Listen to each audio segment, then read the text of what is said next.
তো সে আজকে শিখতেই পারলো না, কালকে তো মনে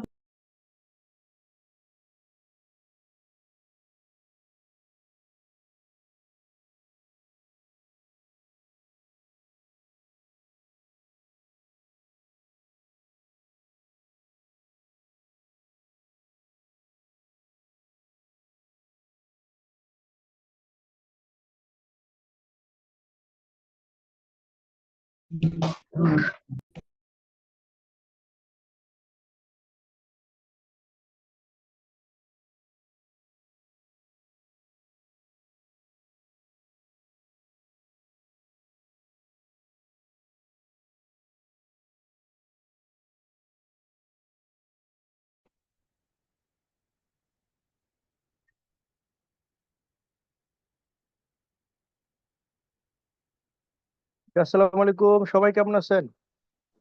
আসসালামু আলাইকুম স্যার। আছি আলহামদুলিল্লাহ ভালো। আপনি ভালো আছেন স্যার? আসসালামু আলহামদুলিল্লাহ। আলাইকুম। আসসালামু আলাইকুম। ওয়ালাইকুম আসসালাম। সবাই ভালো আছেন? উইকেন্ডটা কেমন যাচ্ছে সবার? স্যার আসসালামু আলহামদুলিল্লাহ। আলাইকুম স্যার, আলহামদুলিল্লাহ। আলহামদুলিল্লাহ স্যার। আলহামদুলিল্লাহ। আলহামদুলিল্লাহ স্যার। আমাদের 70 পার্টিসিপেন্ট জয়েন করেছে, আমরা কি আরেকটু ওয়েট করব? আর একটু ওয়েট করা যায় 5 মিনিট, বেশি যদি ইয়ে হয়। এর মাঝে কারো কোনো কোশ্চেন বা কিছু থাকলে করতে পারেন, আমরা একটু গল্প করতে পারি।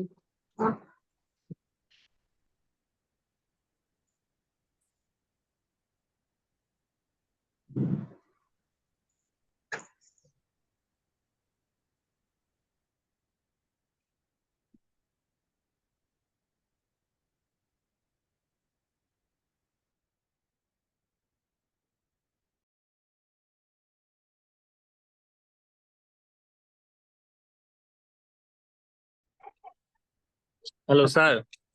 হ্যাঁ, বলেন প্লিজ। স্যার আমার একটা প্রশ্ন ছিল। জি। স্যার, আমি রূপালী ব্যাংকে আছি, হ্যাঁ। Senior officer assistant network engineer হিসেবে। আচ্ছা।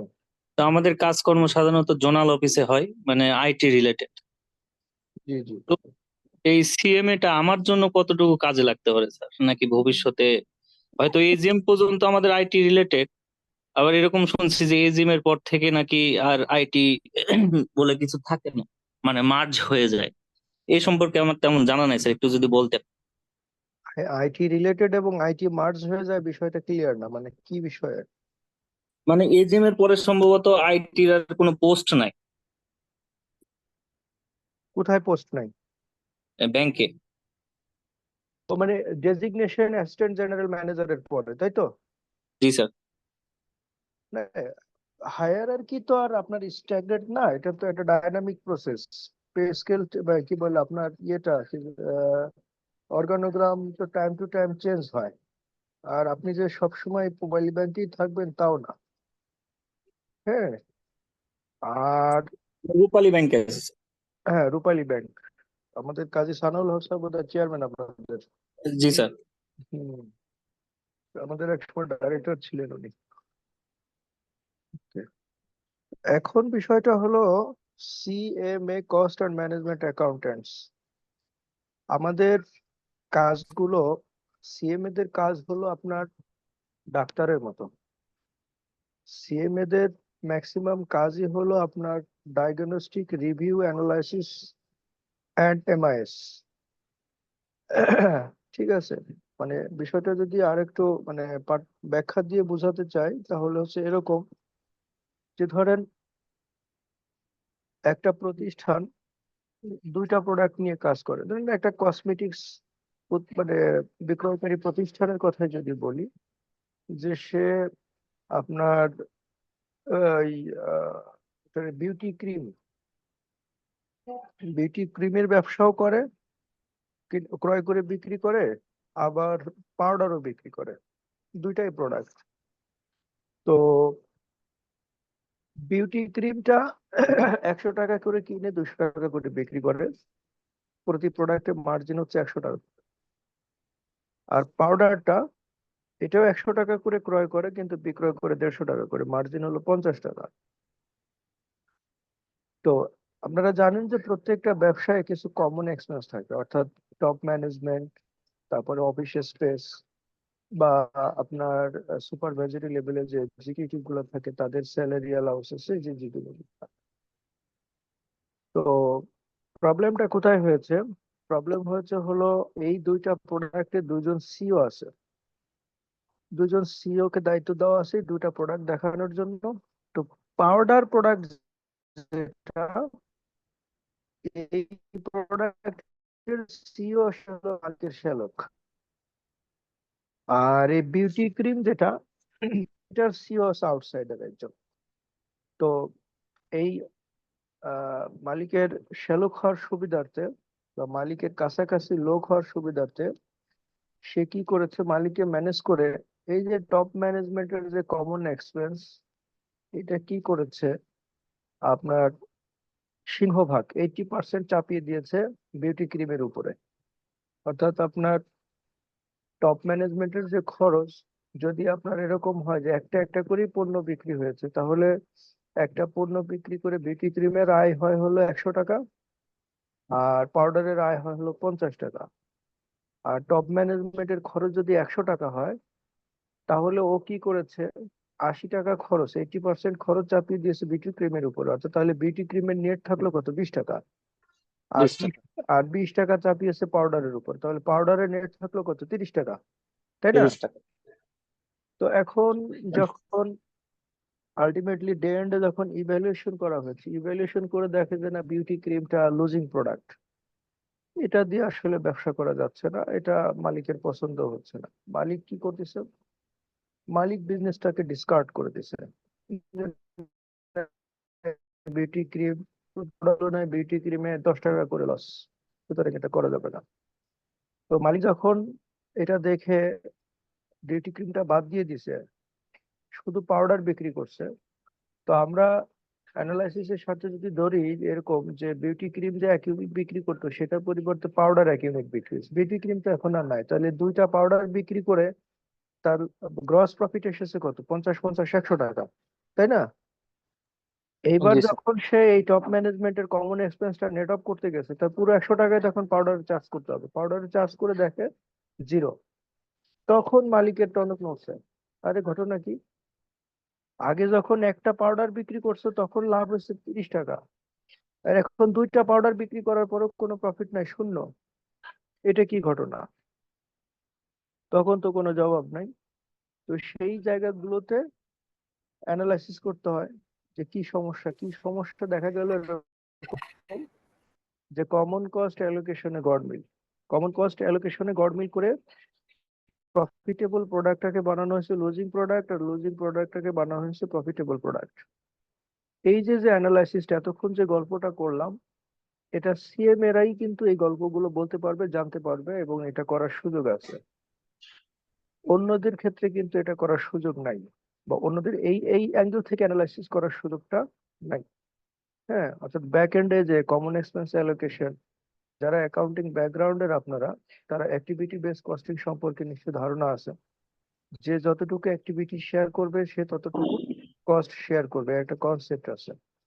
তো সেই কনসেপ্ট গুলো যখন অ্যাপ্লাই করে আপনি কি করতেন, আপনি যদি 50-50, অর্থাৎ এই পাউডার এবং বিউটি ক্রিম দুইটা প্রোডাক্ট 50-50 যদি কমন এক্সপেন্স শেয়ার করে, তাহলে কিন্তু বিউটি ক্রিমের প্রফিট থাকে কত, 50 টাকা নেট প্রফিট, আর পাউডার কিন্তু তখন শূন্য, কারণ তার গ্রস মার্জিন ছিল 50 টাকা। তো একমাত্র সিএমএ যারা, কস্ট অ্যান্ড ম্যানেজমেন্ট অ্যাকাউন্টেন্ট যারা, এটা শুধু বাংলাদেশে না, ওয়ার্ল্ড ওয়াইডই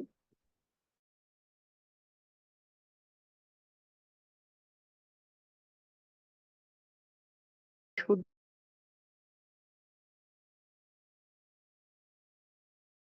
অর্থাৎ আমরা ব্যবসায় balancing, modernising, rehabilitation and extension, BMRE বলে একটা কথা আছে। এই বিএমআরির এক্সপার্টাইজটা সিএমএ দের হাতে সব থেকে বেশি। কোন একটা ব্যবসা লস করতেছে, কেন লস করতেছে, এটা যদি আপনি কাউকে দায়িত্ব দিতে চান, তাহলে CMA will be the right person. আর সিএমএ এর কাজগুলো কি হয়, সিএমএ এর কাজগুলো হয় এমআইএস টাইপের। অর্থাৎ ওই যে আমরা গত ক্লাসে আমি বলেছিলাম ডিম বিক্রির কথা, যে কয়টা ডিম বিক্রি করতে হবে যদি আপনি ব্রেক ইভেনে থাকতে চান। এই যে যে অ্যানালাইসিস গুলা, এই অ্যানালাইসিস গুলা ম্যানেজমেন্টের কাজে আসে ডিসিশন মেকিং এর জন্য, যে কারণে এটাকে এমআইএস বলা হয়, ম্যানেজমেন্ট ইনফরমেশন সিস্টেম বলা হয়। ম্যানেজমেন্ট ইনফরমেশন সিস্টেমের সঙ্গে যখন আপনি আইটিটাকে যোগ করবেন, তখন আপনার আইটি এক্সপার্টাইজ আছে, আপনি কি করতে পারবেন, আপনি এই ডিসিশন গুলোকে ড্যাশবোর্ড আকারে কত সুন্দরভাবে প্রেজেন্ট করা যায়, কত ইউজফুলি প্রেজেন্ট করা যায়, কত ইফেক্টিভলি প্রেজেন্ট করা যায়, সেটা এই যে আপনি যিনি আইটিতে আছেন উনি আবার আরেক ধাপ ভালো পারবেন, যেটা যিনি নন আইটি ব্যাকগ্রাউন্ডের বা যিনি এক্সেল এক্সপার্টাইজ নাই উনার আবার কষ্ট হবে। ঠিক আছে, সুতরাং আপনার আইটি নলেজের সঙ্গে CMA degree, it will add much more value to your career. আর কখনো একটা জায়গায় আপনার জব কনফাইন্ড থাকবে এটা চিন্তা করবেন না। সিএমএ দের জব, সিএমএ না শুধু, প্রফেশনাল ডিগ্রির জব কিন্তু ভোলাটাইল। হ্যাঁ, আপনি যে কোনো জায়গায় যে কোনো পজিশনে কাজ করার যোগ্যতা রাখেন, ওইভাবে নিজেকে গড়ে তোলার চেষ্টা করবেন। জি sir, thank you.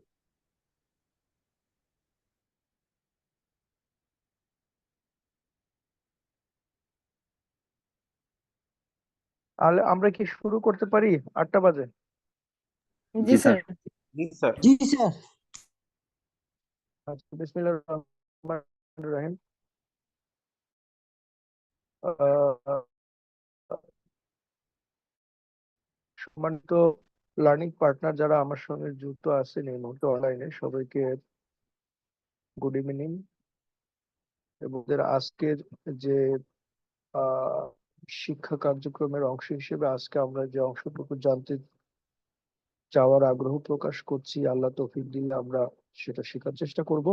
At the same time আপনাদের কাছ থেকেও আমি কিছু জানতে চাই, শুনতে চাই, এবং মিউচুয়ালি ডিসকাশনের মাধ্যমে আমরা আজকে একটা নলেজ নিব, যেটা আমাদের ক্যারিয়ারে ভ্যালু অ্যাড করবে, at the same time degree অর্জনের জন্য, পরীক্ষাতে অ্যাপিয়ার করে পাশ করার জন্য কাজে লাগবে।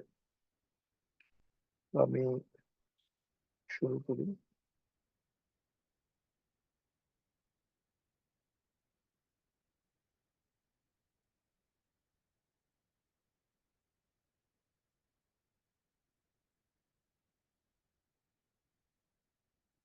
স্লাইডটা দেখতে পাচ্ছেন সবাই? জি স্যার, দেখতে পাচ্ছি।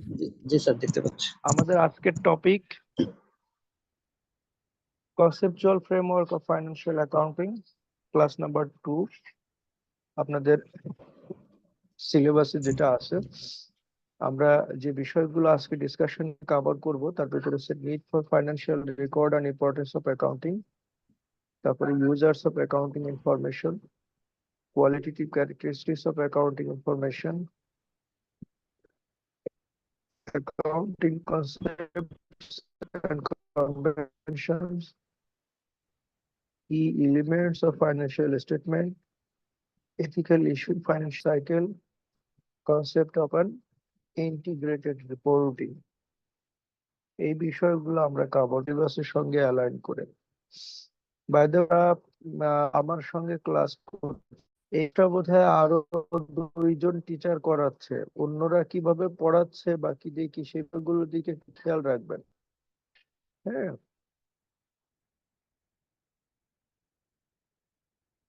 আচ্ছা, প্রথমে আমরা আসি যে অ্যাকাউন্টিং দরকার কেন, বা অ্যাকাউন্টিং ইনফরমেশন সিস্টেম যে আমরা বলি এটা কেন প্রয়োজন, সেটা আমাদেরকে একটু জানতে হবে।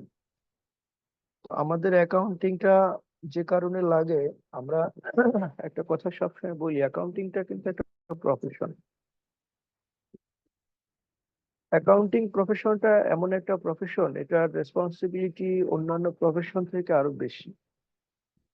হ্যাঁ, সেটা কিরকম, আপনি যদি এক্সাম্পল হিসেবে দেখেন, তাহলে if you think about a doctor, যিনি ফিজিক্যাল ট্রিটমেন্ট করে থাকেন মানুষের, ডাক্তার একটা প্রফেশন, লয়ার একজন প্রফেশনাল, ইঞ্জিনিয়ার একজন professional, accountant is also professional.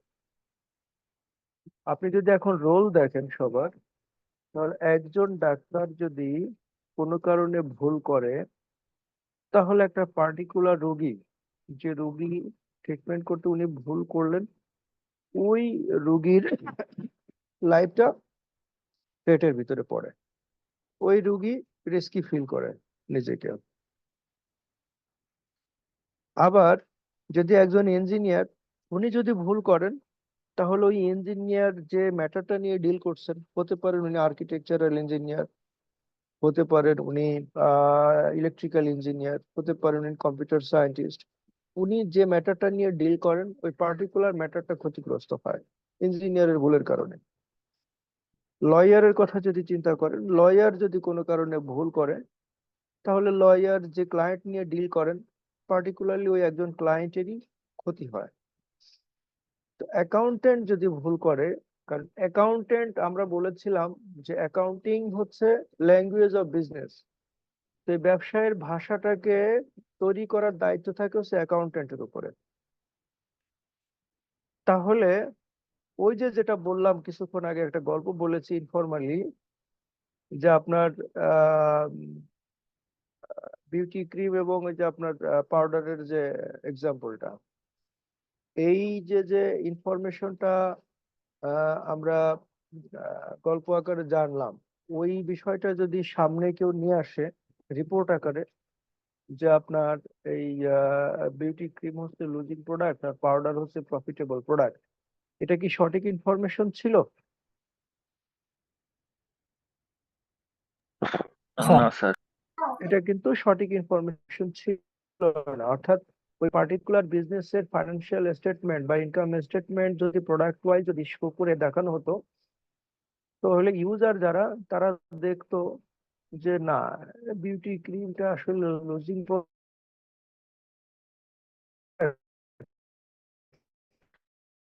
এখানে পার্সিয়াল স্টেটমেন্টের নিচে একটা ডিসক্লোজার দেওয়া আছে যে company is going to discard the beauty cream and expansion for powder product. এইটা দেখে মানুষ কিন্তু হুমড়ি খেয়ে বিজনেস ইনভেস্ট করা শুরু করতো, যে লুজিং প্রোডাক্ট সরায় প্রফিটেবল প্রোডাক্টে কোম্পানি ইনভেস্ট করতেছে, বা এই প্রফিটেবল প্রোডাক্টের ব্যবসা বাড়াচ্ছে, তার মানে কোম্পানি তো অনেক লাভ করবে, তো এখানে আমি ইনভেস্ট করি। লক্ষ লক্ষ মানুষ টাকা দিয়ে এখানে ইনভেস্ট করলো, টাকা ধার দিল, দেওয়ার পরে কি ঘটনা ঘটলো, যে ইনফরমেশনটা শো করা হলো আর তারপরের প্র্যাকটিক্যালি দুইটা জিনিস কি ঠিক থাকলো? কথা বলতে হবে কিন্তু আপনাদের, মানে না জিনিসটা স্যার। ঠিক থাকলো না। তার মানে না স্যার। অ্যাকাউন্টেন্টের একজন ভুল ইনফরমেশনের কারণে, অ্যাকাউন্টেন্টের একটা ভুল ইনফরমেশনের কারণে যতগুলো মানুষ এই বিজনেসে ইনভেস্ট করলো, সবাই ক্ষতিগ্রস্ত হলো না? অবশ্যই। সবাই কিন্তু ক্ষতিগ্রস্ত হলো। আবার আপনারা জি তো স্যার। সবাই মার্কেটে আছেন, ক্যাপিটাল মার্কেটেও আছেন, আপনারা দেখবেন যে আইপিও তে আসার আগে প্রতিষ্ঠানটাকে অনেক জাঁকজমকপূর্ণ প্রতিষ্ঠান দেখানো হয়, অনেক প্রসপেক্টের প্রতিষ্ঠান দেখানো হয়। তারপরে যখন আইপিও তে আসে, মানুষ হুমড়ি খেয়ে পড়ে, প্রতিষ্ঠানের শেয়ার ইনভেস্ট করে, এরপরে দেখা যায় যে প্রতিষ্ঠানের অপারেশন বন্ধ, প্রতিষ্ঠান নাই, এইটা নাই ওইটা নাই, বিভিন্ন রকম সমস্যা। তাহলে এই যে আইপিওর প্রসপেক্টাস বা ফাইন্যান্সিয়াল স্টেটমেন্ট যিনি তৈরি করলেন, উনি কিন্তু একজন অ্যাকাউন্টেন্ট। উনার তৈরি করা রিপোর্টের উপর ভিত্তি করে লক্ষ লক্ষ মানুষ তাদের শেষ সম্বলটা বিক্রি করে দিয়ে এখানে ইনভেস্ট করেছেন। এরপরে দেখা গেল যে প্রতিষ্ঠান তলানিতে চলে গেছে। তাহলে একজন অ্যাকাউন্টেন্ট যদি ভুল করে এবং ওই অ্যাকাউন্টেন্টের ইনফরমেশনের উপরে বেসিস করে যে কমিউনিটি ইনভেস্টমেন্টের ডিসিশন নেয়, ওই পুরো কমিউনিটি কিন্তু শেষ হয়ে যায়। সুতরাং accountant are must more responsible than any other professionals.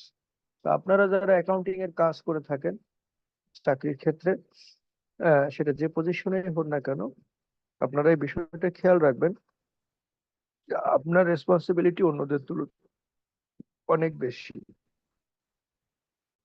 এটা খেয়াল থাকতে হবে। তো অ্যাকাউন্টিং ইনফরমেশন কেন লাগবে? ডিসিশন মেকিং এর কারণে। অ্যাকাউন্টিং কি করে? To provide information to decision maker. আমি এই কোম্পানিতে ইনভেস্ট করব কি করব না, সেই তথ্যটা আমি অ্যাকাউন্টিং ইনফরমেশন থেকে জানতে পারবো, যে কোম্পানি প্রফিটেবল কিনা, হ্যাঁ, কোম্পানি লাভজনক কিনা এটা আমি কোন তথ্য দিয়ে জানতে পারবো, বলতে পারবেন? ফাইন্যান্সিয়াল স্টেট ফাইন্যান্সিয়াল স্টেটমেন্টস কিন্তু একটা সেট অফ স্টেটমেন্টস, এটার অনেকগুলো কম্পোনেন্টস আছে যেটা আমরা পরবর্তী ডিসকাশনে আলোচনা করব, সেখানে আমরা বলবো। তো অ্যাকাউন্টিং ইনফরমেশন কিন্তু আপনাকে বলে দিবে যে এই প্রতিষ্ঠানে ভবিষ্যৎ কি, বর্তমান কি। সুতরাং এটা দেখে মানুষ বিনিয়োগের সিদ্ধান্ত গ্রহণ করে। সুতরাং accounting provide information to decision maker. তারপরে বলা হচ্ছে যে monitoring of debtors and creditors is easy. হ্যাঁ, বলছে যে if accounts are prepared without record of debtors and creditors, it could be difficult to who owes you money and who you owe money। অর্থাৎ এই accounting যদি সঠিকভাবে লিপিবদ্ধ না থাকে, অ্যাকাউন্টিং ইনফরমেশনটা যদি সঠিকভাবে লিপিবদ্ধ না থাকে, রেকর্ড কিপিং যদি সঠিকভাবে না থাকে, তাহলে আপনি কার কাছে টাকা পাবেন আর কে আপনার কাছে টাকা পাবে, এই সঠিক তথ্যগুলো অ্যাসার্টেইন করার কোনো সুযোগ নাই। কিন্তু আপনি যদি অ্যাকাউন্টিং রেকর্ড সঠিকভাবে না রাখেন তাহলে ট্যাক্স ম্যানেজমেন্টটা আপনার জন্য প্রবলেম হবে। অর্থাৎ ইনকাম ট্যাক্স অথরিটি আপনার কাছে কত ট্যাক্স পাবে বা আপনাকে কত ট্যাক্স দিতে হবে, এই বিষয়গুলো কিন্তু আপনি জানতে পারবেন না। তারপরে আপনার ব্যবসায়ের আসলে সঠিক চিত্র কি, আপনি ভালো আছেন না মন্দ আছেন, এটার প্রমাণ হলো, প্রামাণিক দলিল হলো অ্যাকাউন্টিং রেকর্ড গুলা। তারপরে আপনার প্রতিষ্ঠানে ধরেন আপনি কন্ট্রোল মেকানিজম কি, কন্ট্রোল, আমরা কন্ট্রোল বলতে বুঝি এরকম যে যে set of discipline through which you can measure the actual performance against the set standard. Control মেকানিজমটা হলো যে আমি একটা স্ট্যান্ডার্ড সেট করে দিয়েছি, অর্থাৎ আমি একটা বাজেট দিয়ে দিয়েছি ব্যবসায় যে তুমি এই বছরে 1 লাখ পিস প্রোডাক্ট বিক্রি করবা। অ্যাকাউন্টিং ইনফরমেশন থেকে আমি জানতে পারবো বছর শেষে বিক্রি হয়েছে 80,000 পিস। অর্থাৎ আমি তখন বুঝতে পারবো যে না, এখানে প্রবলেমটা কোথায়। বা আমি যদি প্রতি মাসে মনিটর করি, বছরে যদি 12,000 পিস বিক্রি করার কথা থাকে তাহলে প্রতি মাসে 1,000 পিস। এবার প্রতি মাসে মাসে যদি আমি অ্যাকচুয়ালের সঙ্গে এই টার্গেটটাকে কম্পেয়ার করি তাহলে আমি দেখতে পারবো যে আমি সামনে এগোচ্ছি না পিছনে যাচ্ছি। এই কন্ট্রোল মেকানিজমটাও কিন্তু সেট করার জন্য অ্যাকাউন্টিং ইনফরমেশন রেকর্ড কিপিংটা খুব জরুরি। তারপরে প্রফিট অ্যান্ড লসের কোশ্চেন, এটা তো বললামই যে আপনি অ্যাকাউন্টিং রেকর্ড না হলে, আয় ব্যয়ের তথ্য না থাকলে তো আপনি জানতে পারবেন না যে আপনি লাভ করছেন না লস করছেন। সারাদিন খাটলেন, দিন শেষে এসে দেখলেন যে আসলে আপনার পকেটে কোনো পয়সা নাই, তাহলে তো আপনার কাজটা সঠিক হলো না। অ্যাকাউন্টিং ইনফরমেশন যথাযথভাবে থাকলে আপনার প্রফিট অ্যান্ড লসটা সঠিকভাবে আপনি জানতে পারবেন। আর ফাইনালি যেটা, সেটা হলো যে আপনি ভবিষ্যতে আরো কি কি প্ল্যান করতে চাচ্ছেন, সেটা কিন্তু অ্যাকাউন্টিং ইনফরমেশনের উপরে বেসিস করে আপনি করতে পারবেন। অর্থাৎ আপনার বর্তমান বিজনেস যদি লাভজনক হয় তাহলে এই বিজনেসটাকে আপনি বাড়ানোর সিদ্ধান্ত নিতে পারেন, অন্য কোনো প্রোডাক্ট অ্যাড করতে পারেন, আবার যদি কোনো প্রোডাক্ট লুজিং হয় সেটাকে বাদ দিতে পারেন। এই সব কিছুর সিদ্ধান্তই কিন্তু আপনাকে অ্যাকাউন্টিং ইনফরমেশন এর রেকর্ড কিপিং উপরে নির্ভর করবে। সুতরাং অ্যাকাউন্টিং এর প্রয়োজনীয়তা from cradle to the grave, from childhood to the old age, সব জায়গায় কিন্তু অ্যাকাউন্টিং এর প্রয়োজনীয়তা আছে। আপনি ব্যক্তিগত জীবনের কথা চিন্তা করেন, আপনি মাস শেষে যখন স্যালারি পান, স্যালারি কিন্তু আপনার একটা বাজেটের ভিতরে থাকে, এবং মাসের মাঝামাঝি সময় কিন্তু আপনি মনিটর করতে পারেন যে আসলে আপনার কি অবস্থা। এই মনিটরিংটা আপনি কিভাবে করবেন, যদি আপনি রেকর্ড কিপিং না রাখেন তাহলে কিন্তু মনিটরিং করতে পারবেন না। কত টাকা আপনার খরচ হয়েছে, কোন কোন ব্যয়ের বিপরীতে খরচ হয়েছে, কি কি ব্যয় বাকি আছে, এই বিষয়গুলো কিন্তু ব্যক্তি জীবনেও আপনাকে রেকর্ড কিপিং এ রাখতে হয়। সুতরাং হিসাব যে জিনিসটা, সেটা আপনার ইহজীবন এবং পরজীবন উভয় জীবনেই কিন্তু হিসাবের গুরুত্ব অপরিসীম। হ্যাঁ, সূরা আল্লাহ পাক পবিত্র কোরআনে বারবার বলছেন যে আল্লাহ পাক হিসাব নিতে খুবই কঠোর। হ্যাঁ, হিসাব নিতে ছাড়বেন না। সুতরাং আপনি এই জগতেও আপনাকে হিসাব দিতে হবে, পরপরতে হিসাব আছে। সুতরাং role of accounting is very important in every sphere of your life, in every sphere of corporate life, in every sphere of the business. সুতরাং অ্যাকাউন্টিং এর যে প্রয়োজনীয়তা, সেখানে আপনি যে কোনো সিদ্ধান্ত নিতে যে আপনাকে অ্যাকাউন্টিং রেকর্ড লাগবে। হ্যাঁ, সুতরাং accounting plays vital role in business enterprise or personal life. এরপরে আমরা দেখব কারা অ্যাকাউন্টিং ইনফরমেশন ইউজ করে থাকে? হ্যাঁ, থিঙ্ক অ্যাবাউট এ বিজনেস। একটা ব্যবসা যখন আমরা শুরু করি, আমরা যদি বাদামের ব্যবসাও করি, তাহলে সে বাদামের ব্যবসা শুরু করার ক্ষেত্রে আমি প্রথমে পকেট থেকে টাকা দিয়ে শুরু করব। পকেট থেকে টাকা দিয়ে শুরু করলে তাহলে আমি একজন লোক রাখবো। তারপরে যখন ব্যবসা আস্তে আস্তে বড় হবে, আমি বাইরের পক্ষের কাছ থেকে ধার নিব। এরপরে আরো বড় হলে আমি মার্কেটে কি করব, শেয়ার ছাড়বো। তারপরে যদি আরো বড় হয় ব্যবসা, তাহলে আমি কি করব, এই আপনার বন্ড ছাড়বো। বিভিন্ন রকমের ব্যাপার আছে এখানে। তো ব্যবসা, আপনি যদি একটা অফিসকে কেন্দ্র করে চিন্তা করেন, তাহলে এই অফিসের ভিতরে এবং বাইরে দুইটা পক্ষ থাকে। অফিসের ভিতরে থাকে যারা ব্যবসা পরিচালনার সঙ্গে সম্পৃক্ত, তার ভিতরে এক নম্বর থাকে মালিক পক্ষ, দুই নম্বরে থাকে হলো কর্মকর্তা কর্মচারী। তো এদেরকে বলা হয় হলো ইন্টারনাল ইউজার, অর্থাৎ প্রতিষ্ঠানের অভ্যন্তরের একটা গ্রুপ আছে যারা অ্যাকাউন্টিং ইনফরমেশন ইউজ করে থাকে। তার ভিতরে বোর্ড অফ ডিরেক্টরস, হ্যাঁ, বা ওনার্স আমরা যেটা বলি। তারপরে টপ এক্সিকিউটিভ। টপ এক্সিকিউটিভ বলতে টপ সি ক্লাস এক্সিকিউটিভ যাদেরকে বলি আমরা, chief executive, chief financial officer, chief company secretary, chief law officer, chief IT officer, chief audit officer. এটা যারা আছে সব টপ এক্সিকিউটিভ বলা হয়। আর মিডিল এবং লোয়ার লেভেল এক্সিকিউটিভ, এরা হচ্ছে এমপ্লয়ি ক্যাটাগরির। এরা কিন্তু অ্যাকাউন্টিং ইনফরমেশন ইউজ করে থাকে। Board of directors accounting information use করে থাকে একটা প্রতিষ্ঠানের কার্যক্রম মূল্যায়নের জন্য। প্রতিষ্ঠানটি কাঙ্ক্ষিত ভাবে এগোচ্ছে কিনা, আয় ব্যয় কাঙ্ক্ষিত ভাবে হচ্ছে কিনা, এবং ভবিষ্যতে কোনো বিনিয়োগ সিদ্ধান্ত গ্রহণ করতে হবে কিনা, এই বিষয়গুলো যাচাই বাছাই করার জন্য board of directors accounting information গুলো ইউজ করে থাকে। টপ এক্সিকিউটিভ অ্যাকাউন্টিং ইনফরমেশন গুলো ইউজ করে থাকে to provide report to the board of directors. Board of ডিরেক্টরদের সিদ্ধান্ত নেওয়ার জন্য যে রিপোর্ট গুলো প্রয়োজন, সেই রিপোর্ট গুলো তৈরি করার জন্য আবার টপ এক্সিকিউটিভ এরাও আবার অ্যাকাউন্টিং ইনফরমেশন ইউজ করে এই রিপোর্ট গুলো তৈরি করে বোর্ড অফ ডিরেক্টরস কে দিয়ে থাকে। এবার আসি আমি এমপ্লয়ি ক্যাটাগরি যারা আছে। Employee category, they are the main producer of the accounting information. অর্থাৎ আপনি যদি ডাটা এন্ট্রি সঠিকভাবে না দেন, অর্থাৎ যেটা এক্সপেন্সে বুক করা, যেটা খরচে বুক করার কথা ছিল, সেটা আপনি ক্যাপিটাল বা সম্পদে বা অ্যাসেটে বুক করেছেন খরচটা। হ্যাঁ, কোথাও আপনার ইনকাম হওয়ার কথা ছিল, সেটার আপনি লাইবিলিটি করে ফেলেছেন। অর্থাৎ সঠিক হেডে, সঠিক অ্যাকাউন্ট হেডে, সঠিক লেজার হেডে বা সঠিক খাতে যদি আপনি তথ্য লিপিবদ্ধ না করেন, তাহলে টপ এক্সিকিউটিভ সঠিক রিপোর্ট তৈরি করতে পারবেন না। আর টপ এক্সিকিউটিভ যদি সঠিক রিপোর্ট না তৈরি করতে পারে, তাহলে বোর্ড অফ ডিরেক্টর সঠিক রিপোর্ট দিতে পারবে না। সুতরাং এই তিনটা গ্রুপ যারা ইন্টারনাল ইউজার্স, তাদের জন্য অ্যাকাউন্টিং ইনফরমেশন খুবই গুরুত্বপূর্ণ এবং তারা প্রতিনিয়ত অ্যাকাউন্টিং ইনফরমেশন ইউজ করে থাকে। এরপরে আসেন প্রতিষ্ঠানের বাইরে। প্রতিষ্ঠানের বাইরে প্রথমেই হলো শেয়ার হোল্ডার আর ইনভেস্টার্স, অর্থাৎ যারা প্রতিষ্ঠানের মালিকানা।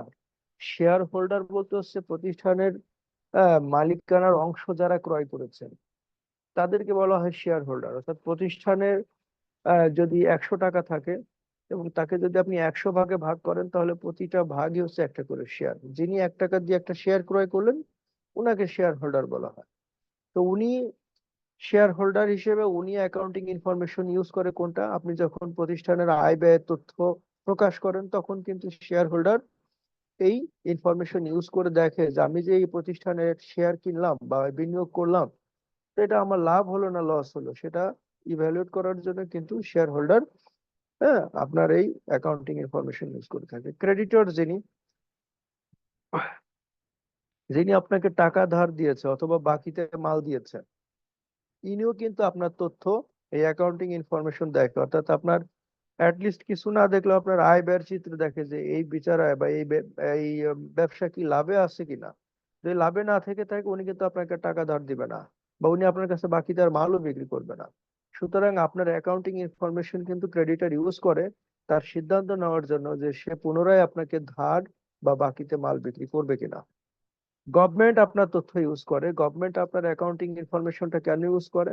যে আপনি আয় করে থাকলে সরকারের নির্ধারিত যে আয়কর আছে, ব্যাড ট্যাক্স আছে, সেগুলো আপনি সঠিকভাবে দিয়েছেন কিনা সেটা দেখার জন্য কিন্তু গভর্নমেন্ট আপনার অ্যাকাউন্টিং ইনফরমেশনটা ইউজ করে থাকে। কম্পিটিটরস আপনার ইনফরমেশন ইউজ করে থাকে। কম্পিটিটর দেখতে চায় যে গত বছরের তুলনায় এবছরে আপনার সেল কতটুকু বেড়েছে, অর্থাৎ আপনি মার্কেটে কতটুকু শেয়ার বাড়িয়ে ফেলেছেন। তারপরে আপনি কি কি পদক্ষেপ গ্রহণ করেছেন, আপনার ব্যয় কোন কোন খাতে কম করতেছেন। কম্পিটিটর কিন্তু আপনাকে তখন আইডল হিসেবে নেয়, নিয়ে সে তার প্রতিষ্ঠানকে ওইভাবে সাজায় যে এই প্রতিষ্ঠান 100টা পণ্য বিক্রি করতে যে প্রতিটা পণ্যের বিপরীতে খরচ করেছে 1 টাকা করে, আর আমার প্রতিষ্ঠানের প্রতিটা পণ্যের বিপরীতে খরচ 2 টাকা করে। তার মানে আমাকে কস্ট কন্ট্রোল করতে হবে এবং আমাকে মার্কেট শেয়ার বাড়াতে হবে। অর্থাৎ কম্পিটিটর আপনার অ্যাকাউন্টিং ইনফরমেশনটাকে অ্যানালাইসিস করে সে তার নিজের প্ল্যানিংটা করে থাকে। ডোনার বা ফান্ডিং এজেন্সি, যদি আপনি নন প্রফিট অর্গানাইজেশন হয়ে থাকেন তাহলে নিশ্চয়ই আপনি বাইরে থেকে ডোনেশন বা ফান্ড পেয়ে থাকবেন। তো সেই যে এনজিও গুলো, বিশেষ করে এনজিও গুলোর অ্যাকাউন্টিং ইনফরমেশন কিন্তু ডোনার বা ফান্ডিং এজেন্সি দেখতে চায় যে তারা যে উদ্দেশ্যে টাকা নিয়েছিল সেই উদ্দেশ্যে তারা খরচ করেছে কিনা। হ্যাঁ, আমরা এর আগে শুনেছি গল্প, আমি সঠিকটা জানি না, রোহিঙ্গা ক্যাম্পে সহযোগিতা করার জন্য বাংলাদেশের অনেক এনজিও প্রতিষ্ঠানই তারা টাকা নিয়েছিল বিদেশিদের কাছ থেকে, নিয়ে কক্সবাজারের 5 স্টার হোটেলগুলোতে থাকতো, খেত, এবং তারা ওই ডোনারদেরকে চিঠি লিখতো যে না, রোহিঙ্গাদের এখানে রাখতে হবে, এখানে ছাড়া তাদের আর অন্য কোথাও সরানোর সুযোগ নাই। কেননা ভাষান্তরে যখন রোহিঙ্গাদের শিফটিং এর সিদ্ধান্ত হলো, তখন এই যে যারা বাংলাদেশি এনজিও যারা বাইরের থেকে এই রোহিঙ্গাদের নাম ভাঙিয়ে টাকা নিয়েছে তারা পড়লো বিপদে, যে সর্বনাশ, কারণ আমাদেরকে তো মাঝে মাঝে যে এই রোহিঙ্গা ক্যাম্পে যে ছবি তুলতে হবে, ছবি তুলে তো দেখাতে হবে ডোনারদেরকে যে হ্যাঁ আমি এদের সাথে আছি। এখন এইটা তো কক্সবাজারে সম্ভব, কিন্তু ভাষান্তরে চলে গেলে তো ওইখানে যে ছবি তোলা, তো এই সাগর পাড়ি দিয়ে কে যাবে। তখন তারা কিন্তু নিরুৎসাহিত করলো যে না, রোহিঙ্গাদেরকে এখান থেকে শিফট করা যাবে না। আপনারা নিশ্চয়ই মিডিয়াতে বা সরকারের যারা ঊর্ধ্বতন মহলে আছে ওনারা কিন্তু বলতেন যে এনজিওরা চায় না যে রোহিঙ্গারা ভাষান্তরে যাক। এটার কিন্তু একটা অন্যতম কারণ ছিল এটা। হ্যাঁ, তারপরে হলো জেনারেল পাবলিক, যিনি আপনার প্রতিষ্ঠানে কোনো বিনিয়োগ করে নাই, তারপরেও আপনার প্রতিষ্ঠানের অ্যানুয়াল রিপোর্ট কিন্তু উনি দেখতে চান যে এই প্রতিষ্ঠানের পণ্য তো আমি কিনি, এই প্রতিষ্ঠান পাউডার তৈরি করে বা বিউটি ক্রিম তৈরি করে বা মশলা তৈরি করে বা ডাল তৈরি করে বা আটা তৈরি করে, তো দেখি তো এই প্রতিষ্ঠান আসলে কি কি কাজ করে, বা এদের কি, এর মালিক কারা, এদের প্রতিষ্ঠান কোথায়, ব্যবসা কি, বা এরা আসলে ভালো ব্যবসা করে কিনা। এটা জানার জন্য কিন্তু জেনারেল পাবলিক আপনার অ্যাকাউন্টিং ইনফরমেশনটা ব্যবহার করে থাকে। তাহলে আমরা যদি কখনো আসে যে অ্যাকাউন্টিং ইনফরমেশন কারা ইউজ করে, হু আর দ্য ইউজার্স, তাহলে প্রথমেই বলবো internal users, external users. Internal ইউজারের ভিতরে মেজর 3 ক্যাটাগরি, এক্সটার্নাল ইউজারের ভিতরে এই ক্যাটাগরি গুলো আমরা উল্লেখ করে তারা কেন ইনফরমেশনটা ইউজ করে এক লাইনে আমরা সেটা বলে যাব। হ্যাঁ, সাপোজ বোর্ড অফ ডিরেক্টরস, এটা দিয়ে একটা হাইপেন দিয়ে লিখবেন যে board of directors uses accounting information for taking business decision like expansion or dismantling or further investment, এই ধরনের সিদ্ধান্ত নেওয়ার জন্য। এইভাবে। এরপরে হলো qualitative characteristics of accounting information. Qualitative characteristics of accounting information অর্থ হলো যে আমার অ্যাকাউন্টিং, অর্থাৎ আমি যে লেনদেনগুলো লিপিবদ্ধ করতেছি, এই লেনদেনগুলোর বৈশিষ্ট্য কেমন হওয়া উচিত। লেনদেনগুলোর বৈশিষ্ট্য যদি সঠিক বা চাহিদা অনুযায়ী না হয় তাহলে কিন্তু আপনার ডিসিশন মেকিং এ প্রবলেম তৈরি হবে। অর্থাৎ একটা অ্যাকাউন্টিং ইনফরমেশন, আইডিয়াল একটা অ্যাকাউন্টিং ইনফরমেশন হতে হলে তার কিছু বৈশিষ্ট্য থাকা প্রয়োজন আছে। সেই বৈশিষ্ট্যগুলো আমরা এখন আলোচনা করব। হ্যাঁ, যেমন আমি যদি একটা এক্সাম্পল দিই যে মালিক ব্যবসায় 10 টাকা ইনভেস্টমেন্ট করেছে। হ্যাঁ, তাহলে মালিক ব্যবসায় যখন টাকা দেয় তখন এটাকে বলা হয় মূলধন। 10 টাকা মূলধন ব্যবসায় উনি খাটিয়েছেন, বা 10 টাকা উনি ব্যবসায় বিনিয়োগ করেছেন, এটা একটা ইনফরমেশন, অ্যাকাউন্টিং ইনফরমেশন। মালিক 10 টাকা বিনিয়োগ করেছে, এই যে যে 10 টাকা বিনিয়োগ করেছে এটা একটা ইনফরমেশন। এটা আমরা লিপিবদ্ধ করতেছি যে মূলধন 10 টাকা বেড়েছে। তো এই তথ্যটার কি গুণাগুণ থাকা প্রয়োজন। প্রথমে বলছে যে কনসিস্টেন্সি থাকতে হবে, কনসিস্টেন্ট যদি না হয় তাহলে এই অ্যাকাউন্টিং ইনফরমেশনটা আপনার সিদ্ধান্ত গ্রহণের ক্ষেত্রে প্রবলেম তৈরি করবে। কিরকম কনসিস্টেন্সি বলতে আমরা বোঝাচ্ছি ধারাবাহিকতা মেনটেন করা। ধারাবাহিকতা মেনটেন বিষয়টা কিরকম, আমরা সাধারণত কোনো একটা তথ্য যখন পাই, অ্যাকাউন্টিং ইনফরমেশন পাই, তখন তার আগে পরেরটার সঙ্গে মিলিয়ে দেখি যে মালিক 10 টাকা দিয়েছে ব্যবসায়, তো মালিক কি গত বছর 10 টাকা দিয়েছিল? না। মালিক কি আহ এইবারই প্রথম দিল? বা মালিক আহ গতবার যে 10 টাকা দিয়েছিল সেটা আমি মূলধন বেড়েছে বলেছি, এবার যে 10 টাকা দিয়েছে সেটা আমি লোন হিসেবে দেখাচ্ছি। তার মানে আমি কোনো একটা লেনদেনকে যে খাতে দেখাচ্ছি সেটা প্রতিবার ওই একই খাতে দেখাতে হবে। অর্থাৎ মালিক যদি ব্যবসায় টাকা দিয়ে থাকে, কেউ কোনো কথা বলছেন? আমার কথা শুনতে পাচ্ছেন আপনারা?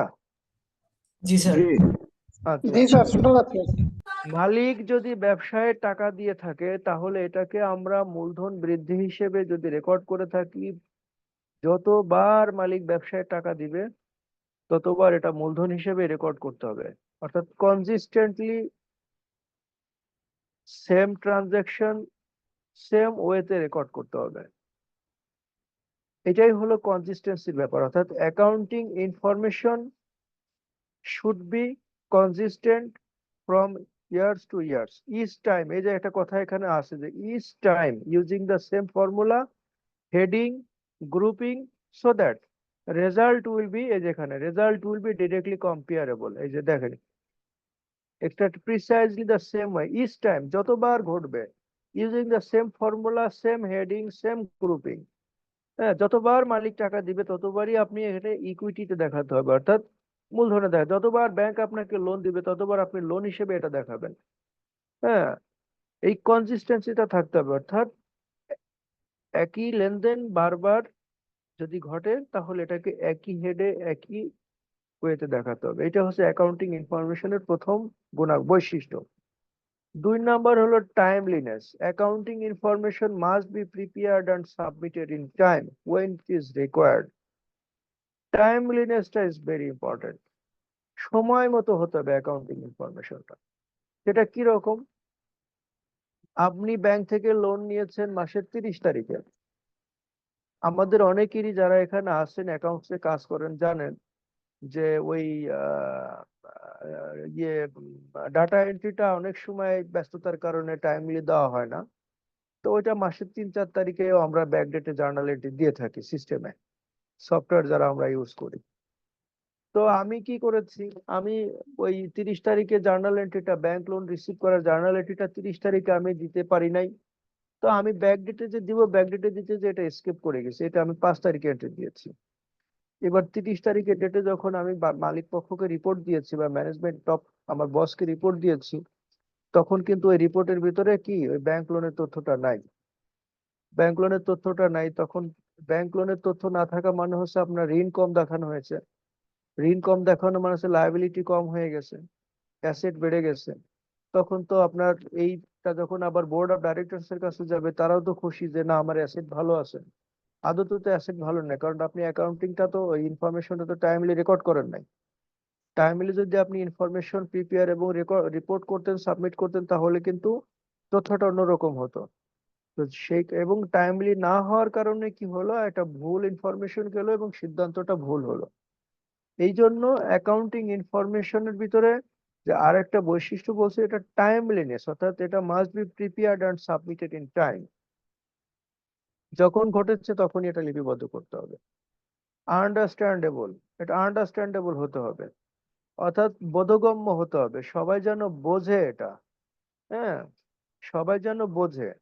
তো সবাই বোঝার ব্যাপারটা হলো এরকম যে আমরা যারা মাল্টি ফেস ইনফরমেশন নিয়ে কাজ করি, তা একটা ইনফরমেশন বিভিন্ন ভাবে কিন্তু ইউজ হয়ে থাকে। তো অ্যাকাউন্টিং ইনফরমেশনের কিন্তু কিছু কমন নাম আছে। কমন নাম কিরকম, যে মালিক ব্যবসায় যদি টাকা দেয় তাহলে এটা ওনার সিকিউরিটি হিসেবে আমরা ধরি। এখন আপনি ওনার সিকিউরিটি না লিখে আপনি লিখলেন ওনার্স ইনভেস্টমেন্ট, সেটাও মানুষ বুঝবে, বুঝবে না তা না। হ্যাঁ, আবার আরেকজন লিখলো যে না এটা হলো ওনারশিপ ইকুইটি, আবার আরেকজন বললো যে না ইট ইস মানে ফান্ড সাপ্লাই ফ্রম ওনার। এরকম বিভিন্ন নামে কিন্তু আসতে পারে। তো যে নামেই আপনি রেকর্ড করেন না কেন, এটা আপনাকে বলছে যে it should be clear unambiguous and capable of being easily understood by the party for it was prepared, অর্থাৎ যার জন্য আপনি তথ্যটা রেডি করতেছেন, তৈরি করতেছেন, সেজন্য এটা বোঝে। কোনো গুজামিল দিয়ে কোনো অ্যাকাউন্টিং ইনফরমেশন আপনি তৈরি করবেন না, সহজে বোধগম্য হয় সেরকম করে লিপিবদ্ধ করবেন, রিপোর্ট তৈরি করবেন। এটাও অ্যাকাউন্টিং ইনফরমেশনের একটা ক্যারেক্টারিস্টিক্স। এরপরে বলা হচ্ছে objectivity. Financial information must be objective, অর্থাৎ it must indicate a clear yardstick of measurement. It should not be inclined toward the interest of any user group.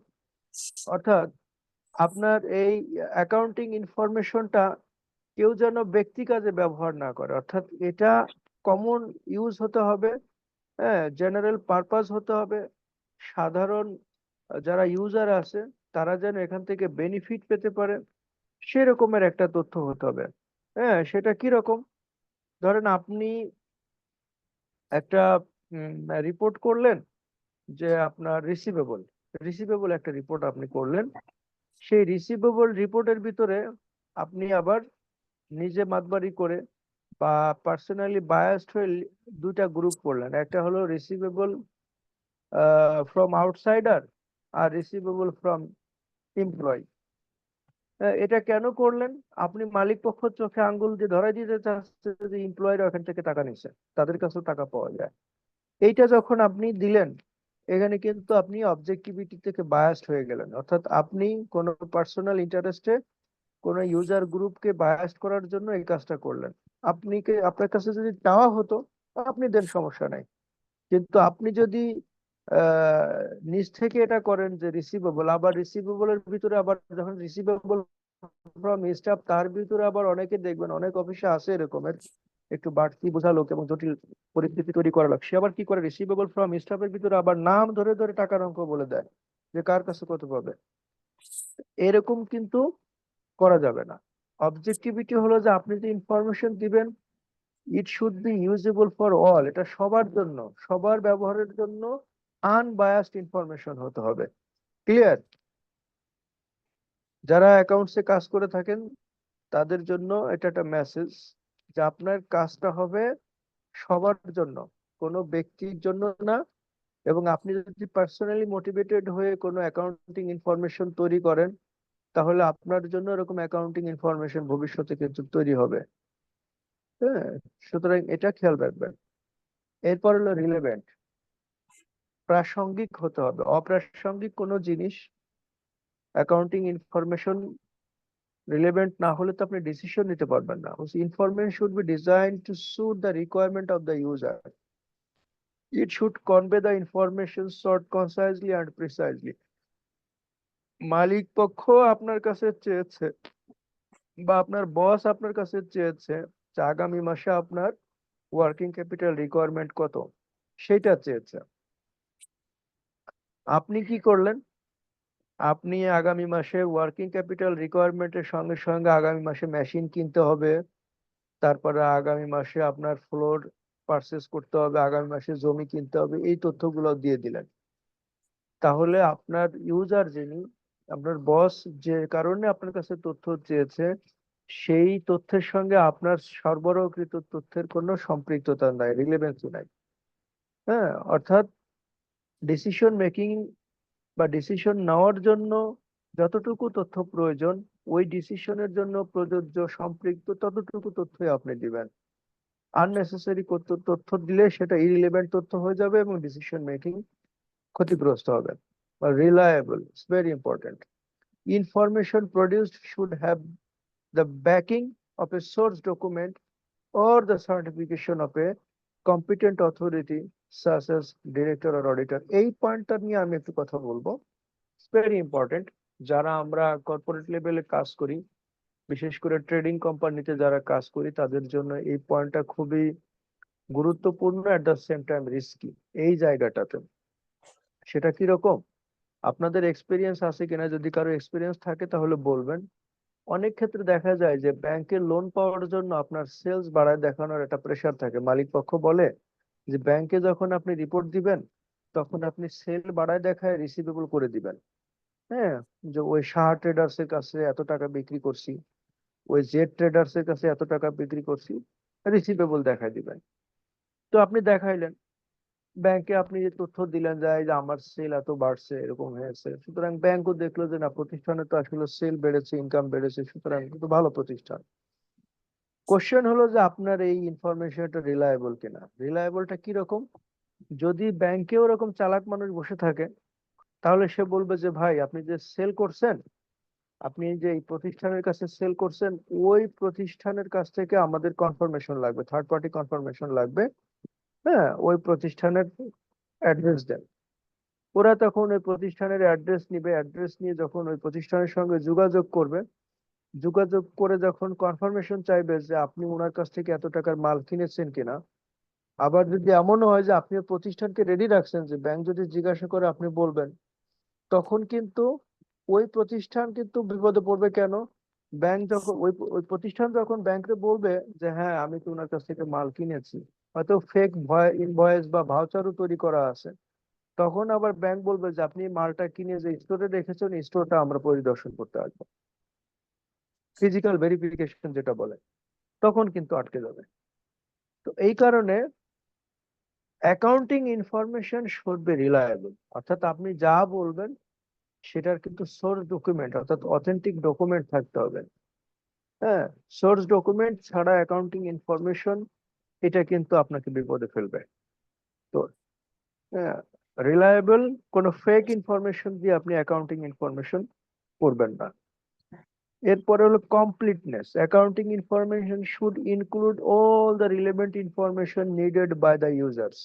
Completeness থাকতে হবে। আপনার বস আপনাকে বলেছে যে আমার আগামী মাসে স্যালারি দেওয়া লাগবে কত, দেখেন তো।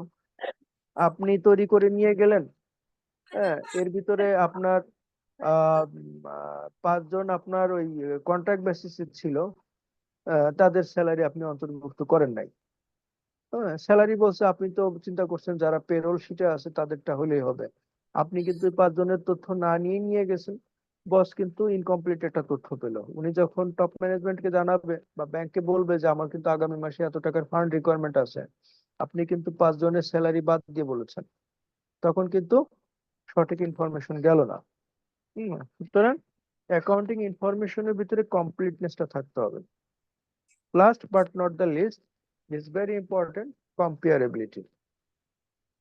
Accounting information should be expressed in terms which enable the users to compare its entities over time and with the similar entities. আপনার অ্যাকাউন্টিং ইনফরমেশনটা,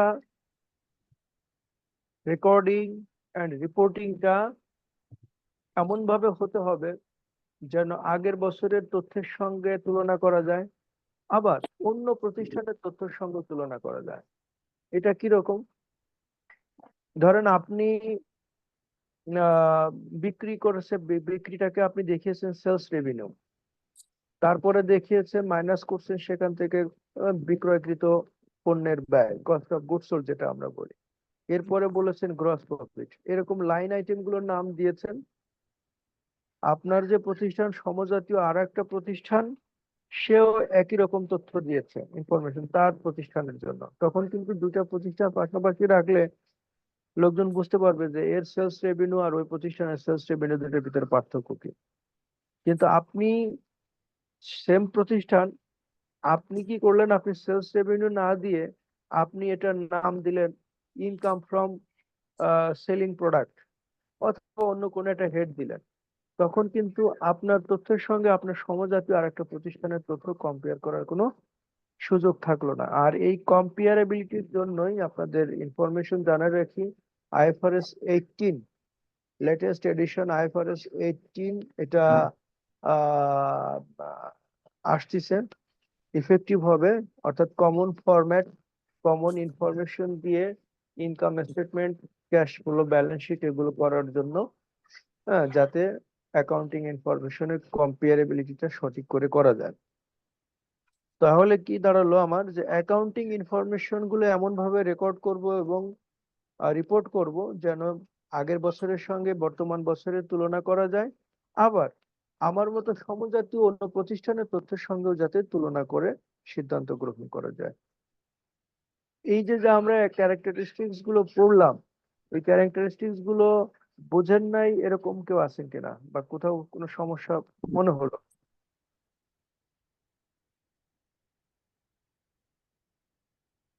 কোনো শব্দ নাই, তার মানে সবাই বুঝেছেন। আচ্ছা, এরপরে হলো আমরা পড়বো অ্যাকাউন্টিং এ কিছু কনসেপ্ট, কনভেনশন, প্রিন্সিপাল, এরকম কিছু থাকে। অর্থাৎ আপনি যখন একটা ব্যবসা করবেন, সেই ব্যবসায়ের কিন্তু কিছু নিয়ম নীতি, কিছু কি করব কি করব না, বিধি নিষেধ, এরকম অনেক ধরনের মানে বিষয়গুলো থাকে। অ্যাকাউন্টিং এর ক্ষেত্রেও কিন্তু এরকম কিছু আছে, কিছু ধারণা, প্রথা, নিয়ম নীতি, এই জিনিসগুলো নিয়ে আমরা এখন কাজ করবো। যে অ্যাকাউন্টিং এর কিছু প্রিন্সিপাল আছে, কিছু প্র্যাকটিস আছে, কিছু কনভেনশন আছে।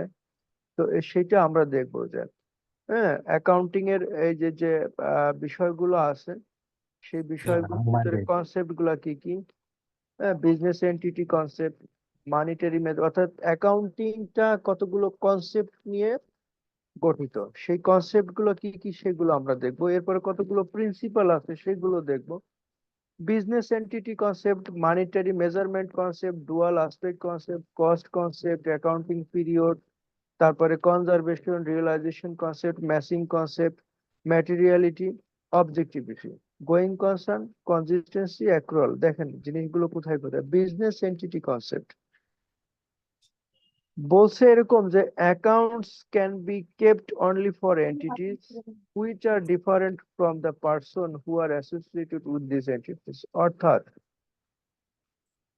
অ্যাকাউন্টিংটা যখন আমি করব, বুককিপিং যখন করব, মালিক এবং প্রতিষ্ঠানকে আলাদা করতে হবে। হ্যাঁ, মালিক এবং প্রতিষ্ঠান আলাদা। আমার অ্যাকাউন্টসটা হবে প্রতিষ্ঠানের জন্য, মালিকের জন্য না। মালিক থেকে প্রতিষ্ঠান আলাদা। আপনার এক মালিকানা কারবারও যদি হয়, আপনি যখন প্রতিষ্ঠান চালাবেন, অর্থাৎ কোনো মুদির দোকানও যদি আপনার থাকে, আপনি যখন মুদির দোকান চালাবেন, মুদির দোকানের হিসাব মুদির দোকানের মতো। এটার সঙ্গে আপনার ব্যক্তিগত আপনি যে বাজার করেন ব্যবসা থেকে নিয়ে, সেটাও কিন্তু অ্যাকাউন্টিং এর ভিতরে আনতে হবে, যে মালিক কত টাকা নিয়ে বাজার করছেন। আবার আপনি যদি কোনো টাকা পকেট থেকে ব্যবসায় দিয়ে থাকেন, সেটাও রেকর্ড হবে যে মালিক কত টাকা ব্যবসায় দিয়েছে। অর্থাৎ বিজনেস এন্টিটি কনসেপ্ট হলো এরকম যে business should be different from the owner. হ্যাঁ, আমরা বিজনেসের অ্যাকাউন্টিংটা করব, এবং সেখানে all type of information regarding business should be recorded there. তো এখানে বলছে যেমন যে আপনার this is one of the most important and fundamental accounting principle with which double entry system of accounting has evolved. Accounts need to be maintained separate from the owners and providers of capital. If you understand the simple logic, then you know account. Just recommendal of accounting from Oracle perspectives level example, এরা কিছু জিনিস দিয়ে রাখছে। তো আমাদের বিষয়গুলো হলো এরকম যে মালিক থেকে প্রতিষ্ঠান আমাদের আলাদা হতে। অর্থাৎ এখানে দেখেন কি বলেছে যে কতগুলো অর্গানাইজেশন, সোল প্রপ্রাইটারশিপ অর্গানাইজেশন, এক মালিকানা কারবার। হ্যাঁ, সেখানে এই একজন একটা প্রতিষ্ঠানের নাম এরকম হতে পারে যে শিবা অ্যান্ড কম।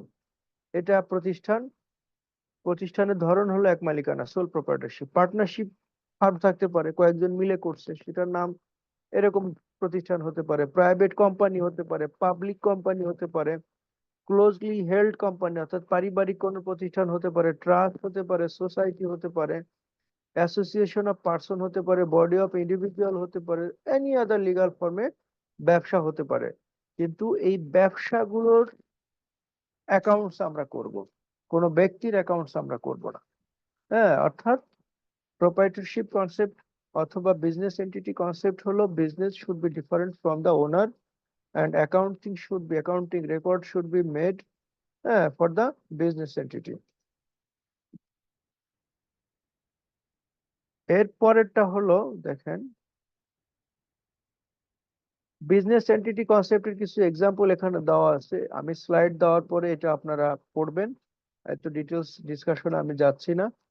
যদি এক্সাম্পল না বোঝেন তখন আমরা বোঝাবো, আলোচনা করবো। মানি মেজারমেন্ট অর্থাৎ মানিটারি ইউনিট, অর্থাৎ অ্যাকাউন্টিং এর যে কনসেপ্টটা বলছে যে আপনার যে ইনফরমেশনটা আমি রেকর্ড করব, বলছে record should be made only of that information which can be expressed in monetary term. আকাশ থেকে বৃষ্টি পড়ছে, এই ইনফরমেশন রেকর্ড করা যাবে না। মানিটারি টার্মে কোনো মানে টাকার অঙ্কে যদি আপনি পরিমাপযোগ্য না হয় তাহলে কোনো তথ্য লিপিবদ্ধ করা যাবে না। এটা হলো মানিটারি মেজারমেন্ট কনসেপ্ট। ঠিক আছে? টাকার যে কোনো ঘটনা, যে কোনো লেনদেন টাকার অঙ্কে পরিমাপযোগ্য।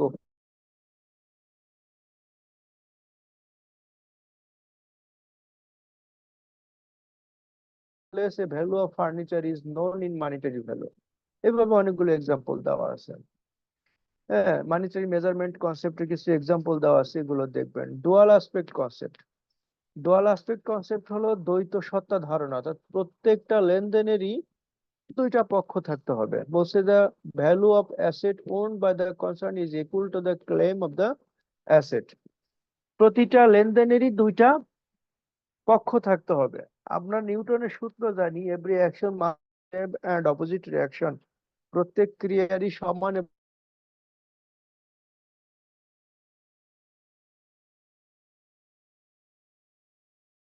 কিন্তু দুইটা পক্ষ থাকতে হবে। হ্যাঁ, এটা ডুয়াল অ্যাসপেক্ট কনসেপ্ট। অর্থাৎ মালিক যদি ব্যবসায় টাকা দেয় তাহলে দুইটা পক্ষ কি ব্যবসা টাকাটা গ্রহণ করলো আর মালিক টাকাটা দিয়ে দিল, তাহলে কি হলো, ব্যবসায়ের মূলধন বাড়লো, মালিকের কাছে তার দায় বাড়লো। এরকমের ঘটনাগুলো কিন্তু থাকবে। সুতরাং ডুয়াল অ্যাসপেক্ট কনসেপ্ট হলো হ্যাঁ যে দুইটা পক্ষ থাকবে। Cost concept. কস্ট কনসেপ্ট বলছে বলছে এরকম যে প্রত্যেকটা সম্পদ তার ব্যয় মানে ব্যয়িত মূল্যে রেকর্ড করতে হবে। অর্থাৎ যে মূল্যে এটা ক্রয় করা হয়েছে সেই মূল্যে লিপিবদ্ধ করতে হবে। ফর এক্সাম্পল, যে আপনি একটা ল্যান্ড 1 বছর আগে কিনেছিলেন 5 লাখ টাকা দিয়ে, আজকে ওই ল্যান্ডের ভ্যালু 8 লাখ টাকা। আপনি কিন্তু আপনার বুকস অফ অ্যাকাউন্টসে 8 লাখ টাকা লিখতে পারবেন না। যে অরিজিনাল যে ভ্যালুটা ছিল, অর্থাৎ অ্যাসেট আর অলওয়েজ শোন এট দেয়ার কস্ট, আপনি সেই কস্ট মূল্যে দেখাতে হবে। হ্যাঁ, এটা হচ্ছে হলো আপনার কস্ট কনসেপ্ট। তারপরে অ্যাকাউন্টিং পিরিয়ডিসিটি কনসেপ্ট একটা আছে, অর্থাৎ অ্যাকাউন্টিং হিসাবটা একটা নির্দিষ্ট সময়ের জন্য হয়ে থাকে। সেটা ক্যালেন্ডার ইয়ার হতে পারে, ফিসকাল ইয়ার বা ফাইন্যান্সিয়াল হতে পারে। সেটা ধরুন বাংলাদেশের ক্ষেত্রে আপনার 2015 সালের ফাইন্যান্স অ্যাক্টের 2-এর-35-এ অ্যাকাউন্টিং ইয়ার সম্পর্কে বক্তব্য দেওয়া আছে বা সিদ্ধান্ত দেওয়া আছে। আপনার এই 2015-র আগে প্রতিষ্ঠানগুলো চাইলে তার নিজের মতো করে অ্যাকাউন্টিং ইয়ার করতো। কেউ জানুয়ারি ডিসেম্বর, কেউ জুলাই জুন এরকম করতো। তো তখন এনবিআর দেখলো যে ইনকাম ট্যাক্স কালেকশনের ক্ষেত্রে জটিলতা তৈরি হচ্ছে, অর্থাৎ অ্যাকাউন্টিং ইয়ারের সঙ্গে ট্যাক্স ইয়ার আবার July June, income tax year July June, income year assessment year সবই জুলাই জুন। তখন দেখা যায় যে প্রতিষ্ঠান যারা জানুয়ারি ডিসেম্বর ফলো করে অ্যাকাউন্টস করছে, তো তাদের সঙ্গে ইনকাম ট্যাক্সের অ্যাকাউন্টস ম্যাচিং করানো যায় না, ইনকাম ট্যাক্স কালেকশনে প্রবলেম হচ্ছে। তখন 2015 সালে ফাইন্যান্স অ্যাক্টে কারেকশন এনে এবং সেটা 2-এর-35-এ একটা কারেকশন এনে ইনকাম ইয়ারের কারেকশন করে সেখানে ঢুকিয়ে দেওয়া হলো যে ব্যাংক, ইন্স্যুরেন্স কোম্পানি এবং মাল্টিন্যাশনাল কোম্পানি ব্যতীত বাংলাদেশের সকল প্রতিষ্ঠানের ইনকাম ইয়ার হবে জুলাই জুন। যে কারণে বাংলাদেশে দেখবেন ব্যাংক, ইন্স্যুরেন্স এবং ফরেন প্রতিষ্ঠান, মাল্টিন্যাশনাল কোম্পানি ব্যতীত সমস্ত প্রতিষ্ঠান কিন্তু এখন জুলাই জুনে অ্যাকাউন্টসটা করে থাকে। হ্যাঁ, এখন অ্যাকাউন্টিং মানে পিরিয়ডিসিটি কনসেপ্টটা কেন? কারণ আপনি যদি একটা নির্দিষ্ট পিরিয়ডকে বেছে না নেন তাহলে আপনার ব্যবসা ভালো করছে বা মন্দ করছে, কি করছে কিছুই তো বুঝবেন না। মানে ব্যবসা যদি অগণিত সময় পর্যন্ত চলতেই থাকে, তো আপনি কি করতেছেন, কখন শুরু করলেন আর কখন শেষ করলেন, এটাই তো আপনি আইডেন্টিফাই করতে পারবেন না। হ্যাঁ, এই জন্য আপনার অ্যাকাউন্টিং পিরিয়ডটা, অর্থাৎ এই পিরিয়ডিসিটি কনসেপ্টটা এই কারণেই জরুরি যে পিরিয়ডিসিটি কনসেপ্ট যদি হয় তাহলে আপনি যে অ্যাক্রুয়ালটা, অ্যাক্রুড ইনকাম, অ্যাক্রুড এক্সপেন্স, এই জিনিসগুলো কিন্তু তখন আসবে। কেন আসবে? আপনার ব্যবসা যদি কোনো অ্যাকাউন্টিং পিরিয়ড না থাকে তাহলে বকেয়া আয় ব্যয়ের হিসাব কিন্তু আসে না। কিন্তু আপনি যদি অ্যাকাউন্টিং পিরিয়ড 30শে জুনে ক্লোজ করে দেন, তাহলে 30শে জুনে দাঁড়িয়ে কার কাছে আপনি পাবেন আর কে আপনার কাছে পাবে, এটা কিন্তু আপনার হিসাব আসবে। যদি অ্যাকাউন্টিং ইয়ার যদি ক্লোজ না হয়, তাহলে কিন্তু কোনো নির্দিষ্ট ডেটও নাই কে আপনার কাছে পাবে কে আপনার কাছে পাবে না, এটার কোনো রেকর্ড করার সুযোগ নাই। তার থেকে বড় ব্যাপার হলো যে আপনার ব্যবসায়ের কার্যক্রম সঠিকভাবে এগোচ্ছে কিনা, এটা পরিমাপ করারও কোনো উপায় থাকবে না যদি অ্যাকাউন্টিং পিরিয়ডের এই কনসেপ্টটা আপনি অ্যাপ্লাই না করেন। তাহলে কি দাঁড়ালো, যে accounting measures activity for a specific interval of time, usually calendar year or financial year, এই পিরিয়ডিসিটি কনসেপ্টটা থাকতে হবে। স্যার ফিক্সাল ইয়ার কি? ফিসক্যাল ইয়ার হচ্ছে ফিনান্সিয়াল ইয়ার, যেটা জুলাই জুন। ঠিক আছে,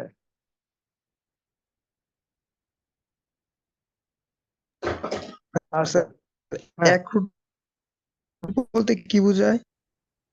অ্যাক্রুড বলতে অ্যাক্রুডের স্যার বাংলা অ্যাক্রুড বলতে বকেয়া। কি বোঝায়? অ্যাক্রুডের বাংলা হলো বকেয়া। অ্যাক্রুয়াল থেকে অ্যাক্রুড। হ্যাঁ, অ্যাক্রুড এক্সপেন্স, অ্যাক্রুড ইনকাম, অর্থাৎ বকেয়া আয় বকেয়া ব্যয়। ঠিক আছে, জিনিসটা বুঝছেন? জি স্যার। আপনি জি বোঝেন স্যার। না? আর একটু ক্লিয়ার করে বলি, ধরেন আপনার এই মাস, এটা তো গেল কোন মাস, ফেব্রুয়ারি মাস ছিল 29 তারিখে। 29 তারিখে যদি আপনি বেতন না পেয়ে থাকেন, আর 29 তারিখে যিনি আপনার অ্যাকাউন্টস মান্থলি ক্লোজ করলেন, উনি কিন্তু লিখবেন যে অ্যাক্রুড এক্সপেন্স হিসেবে স্যালারি, কারণ স্যালারি দেওয়া হয় নাই, কিন্তু ওই মাসের স্যালারিটা কিন্তু উনি অ্যাকাউন্টসে নিয়ে নিবে খরচ হিসেবে স্যালারি বুক করে এটাকে বকেয়া রাখবে, লায়াবিলিটি হিসেবে রাখবে, অ্যাক্রুড রাখবে। ঠিক আছে, অর্থাৎ একটা নির্দিষ্ট পিরিয়ড শেষে কোনো ব্যয় সংগঠিত হয়েছে কিন্তু ক্যাশে প্রদান করা হয় নাই, এরকম ব্যয়কে বলা হয় অ্যাক্রুড এক্সপেন্স। আবার একই রকম যদি আপনার এরকম হয় যে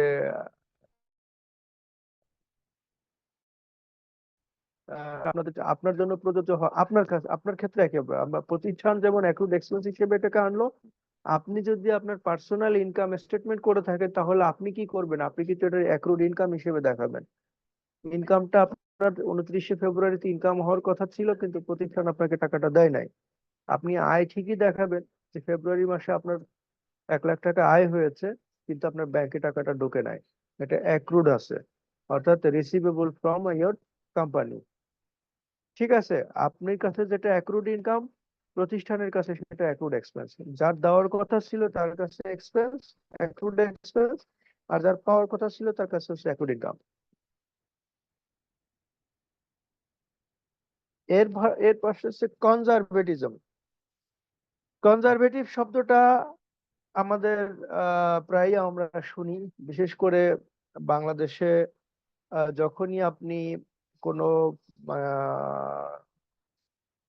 বেসিক কোনো বিষয় নিয়ে আলোচনা করতে যাবেন, তখনই দেখবেন যে বলবো যে আপনি খুব কনজারভেটিভ, উদার না, এটা না ওইটা না, এরকম অনেকগুলো। অ্যাকাউন্টেন্টরা কিন্তু বাই নেচার কনজারভেটিভ। যারা অ্যাকাউন্টিং এর কাজ করেন এখানে যারা আছেন, আই এম শিওর এরা কথা কম বলে, কারণ নাম্বার নিয়ে কাজ করতে গেলে কথা আসলে বেশি কথা বলা যায় না। অ্যাকাউন্টেন্টরা বাই নেচার কনজারভেটিভ। কনজারভেটিভ এই কারণেই যে আপনাকে অনেক চিন্তা ভাবনা করে কাজ করতে হয়। তো কনজারভেটিজম কনসেপ্টের মূল ব্যাপার হলো যে আপনি যখন ব্যয় চিন্তা করবেন, ব্যয়ের অনুমান করবেন, কোনো ব্যয় হিসাব করতে বাকি রাখবেন না, কোনো ব্যয় হিসাব করতে বাকি রাখবেন না। মাস শেষে ক্লোজিং করতে হবে, অ্যাকাউন্টস ক্লোজ করতে হবে। তো আপনি বিদ্যুৎ বিল দেন নাকি, তাহলে বিদ্যুৎ বিলের খরচটা আপনাকে অ্যাকাউন্টস এর ভিতরে যোগ করে বকেয়া ব্যয় হিসেবে দেখাতে হবে। এটা হলো কনজারভেটিভ প্রিন্সিপাল বা কনজারভেটিভ কনসেপ্টের মূল বক্তব্য, যে আপনি assume all expenses but not all income. ঠিক আছে, আপনি সমস্ত ব্যয় অনুমানে নিয়ে অ্যাকাউন্ট করেন, কিন্তু সমস্ত আয় আবার অনুমানে নিতে পারবেন না। মানে আপনি যেভাবে চিন্তা করতেছেন যে আমার তো এই ব্যয়টা দিতে বাকি আছে, এটা আমি ধরে দিই। আবার অনেকে আবার বেশি স্মার্ট হয়েছে যে আমার তো এই আয় পাওয়ার কথা ছিল, আয়গুলো ধরে দিই, তা হবে না। কনজারভেটিভ কনসেপ্টের অর্থই হলো রক্ষণশীল প্রথা, আমরা যেটা বলি যে আপনি সমস্ত ধরনের ব্যয় যেটা আপনার হওয়ার কথা সেগুলো আপনি হিসাব করে অ্যাকাউন্টস করবেন, বাট কোনো আয় অনুমান করে আপনি অ্যাকাউন্টস করতে পারেন। আয়ের ক্ষেত্রে এক্স্যাক্টলি আয় না পেলে এটাকে আপনি অনুমান করার কোনো সুযোগ নাই। ঠিক আছে, এটা হলো কনজারভেটিজম প্রিন্সিপাল বা concept. Realization concept, realization concept হচ্ছে ক্যাশ বেসিস কনসেপ্টের ক্ষেত্রে হয়, অর্থাৎ আমি কোনো একটা ইনকাম, সেল ইনকাম আমি তখনই ইনকাম হিসেবে দেখাবো যখনই ক্যাশ পাবো, অথবা থার্ড পার্টি যখন আমাকে এনশিওর করবে যে হ্যাঁ আমি পাবো। কিছুক্ষণ আগে যে এক্সাম্পলটা আমি দিয়েছি এটা, যে কোনো আয় এবং ব্যয় তখনই আমি লিপিবদ্ধ করব যখন এটা সম্পর্কে আমি শতভাগ নিশ্চিত হব, রিয়েলাইজড, যে আমি রিয়েলাইজ করে ফেলেছি এটা, যে না এটা হবে। তো অনুমান করা যাবে না। এবং রিয়েলাইজেশন কনসেপ্টের বিষয়টা হলো যে আপনি ক্যাশ পেমেন্ট হয়ে গেছে বা ক্যাশ রিসিভ করছি তখনই আমি এটা, অথবা কোনো থার্ড পার্টি এনশিওর করছে যে হ্যাঁ এটা, যে revenue are recognized when they are earned or realized, realization is assumed to occur when the seller receive cash or a claim to cash in exchange of goods or services। এটা হলো realisation concept, আমি না পেয়ে record করব না, পরিষ্কার কথা। Matching concept very important একটা জিনিস। হ্যাঁ, আপনি যখন বলছে ম্যাচিং কনসেপ্টের অর্থ হলো যে আয় এবং ব্যয়কে ম্যাচ করাতে হবে, আয় ছাড়া ব্যয় হবে না, ব্যয় ছাড়া আয় হবে না, পরিষ্কার কথা। হ্যাঁ, যেখানে আয় আছে সেখানে ব্যয় আছে। বলছে when an event affects both the revenue and expense, the effect of should be recognized in the same accounting period। Matching কনসেপ্টটা হলো এরকম যে আপনি আহ ধরেন কোথাও একটা কনসালটেন্সি দিয়েছেন, কনসালটেন্সিটা সঠিক যাবে না, এটা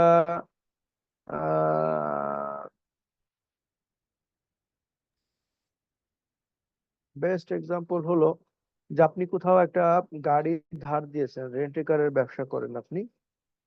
তো আপনি একটা গাড়ি ধারে এনে আর একটা রেন্টে কারের কাছ থেকে আপনি ধারে এনেছেন, 1 লাখ টাকা দিয়ে ধার এনেছেন 1 মাসের জন্য, আর একটা প্রতিষ্ঠানের কাছে আপনি 1.5 লাখ টাকা একটা ধার দিয়েছেন।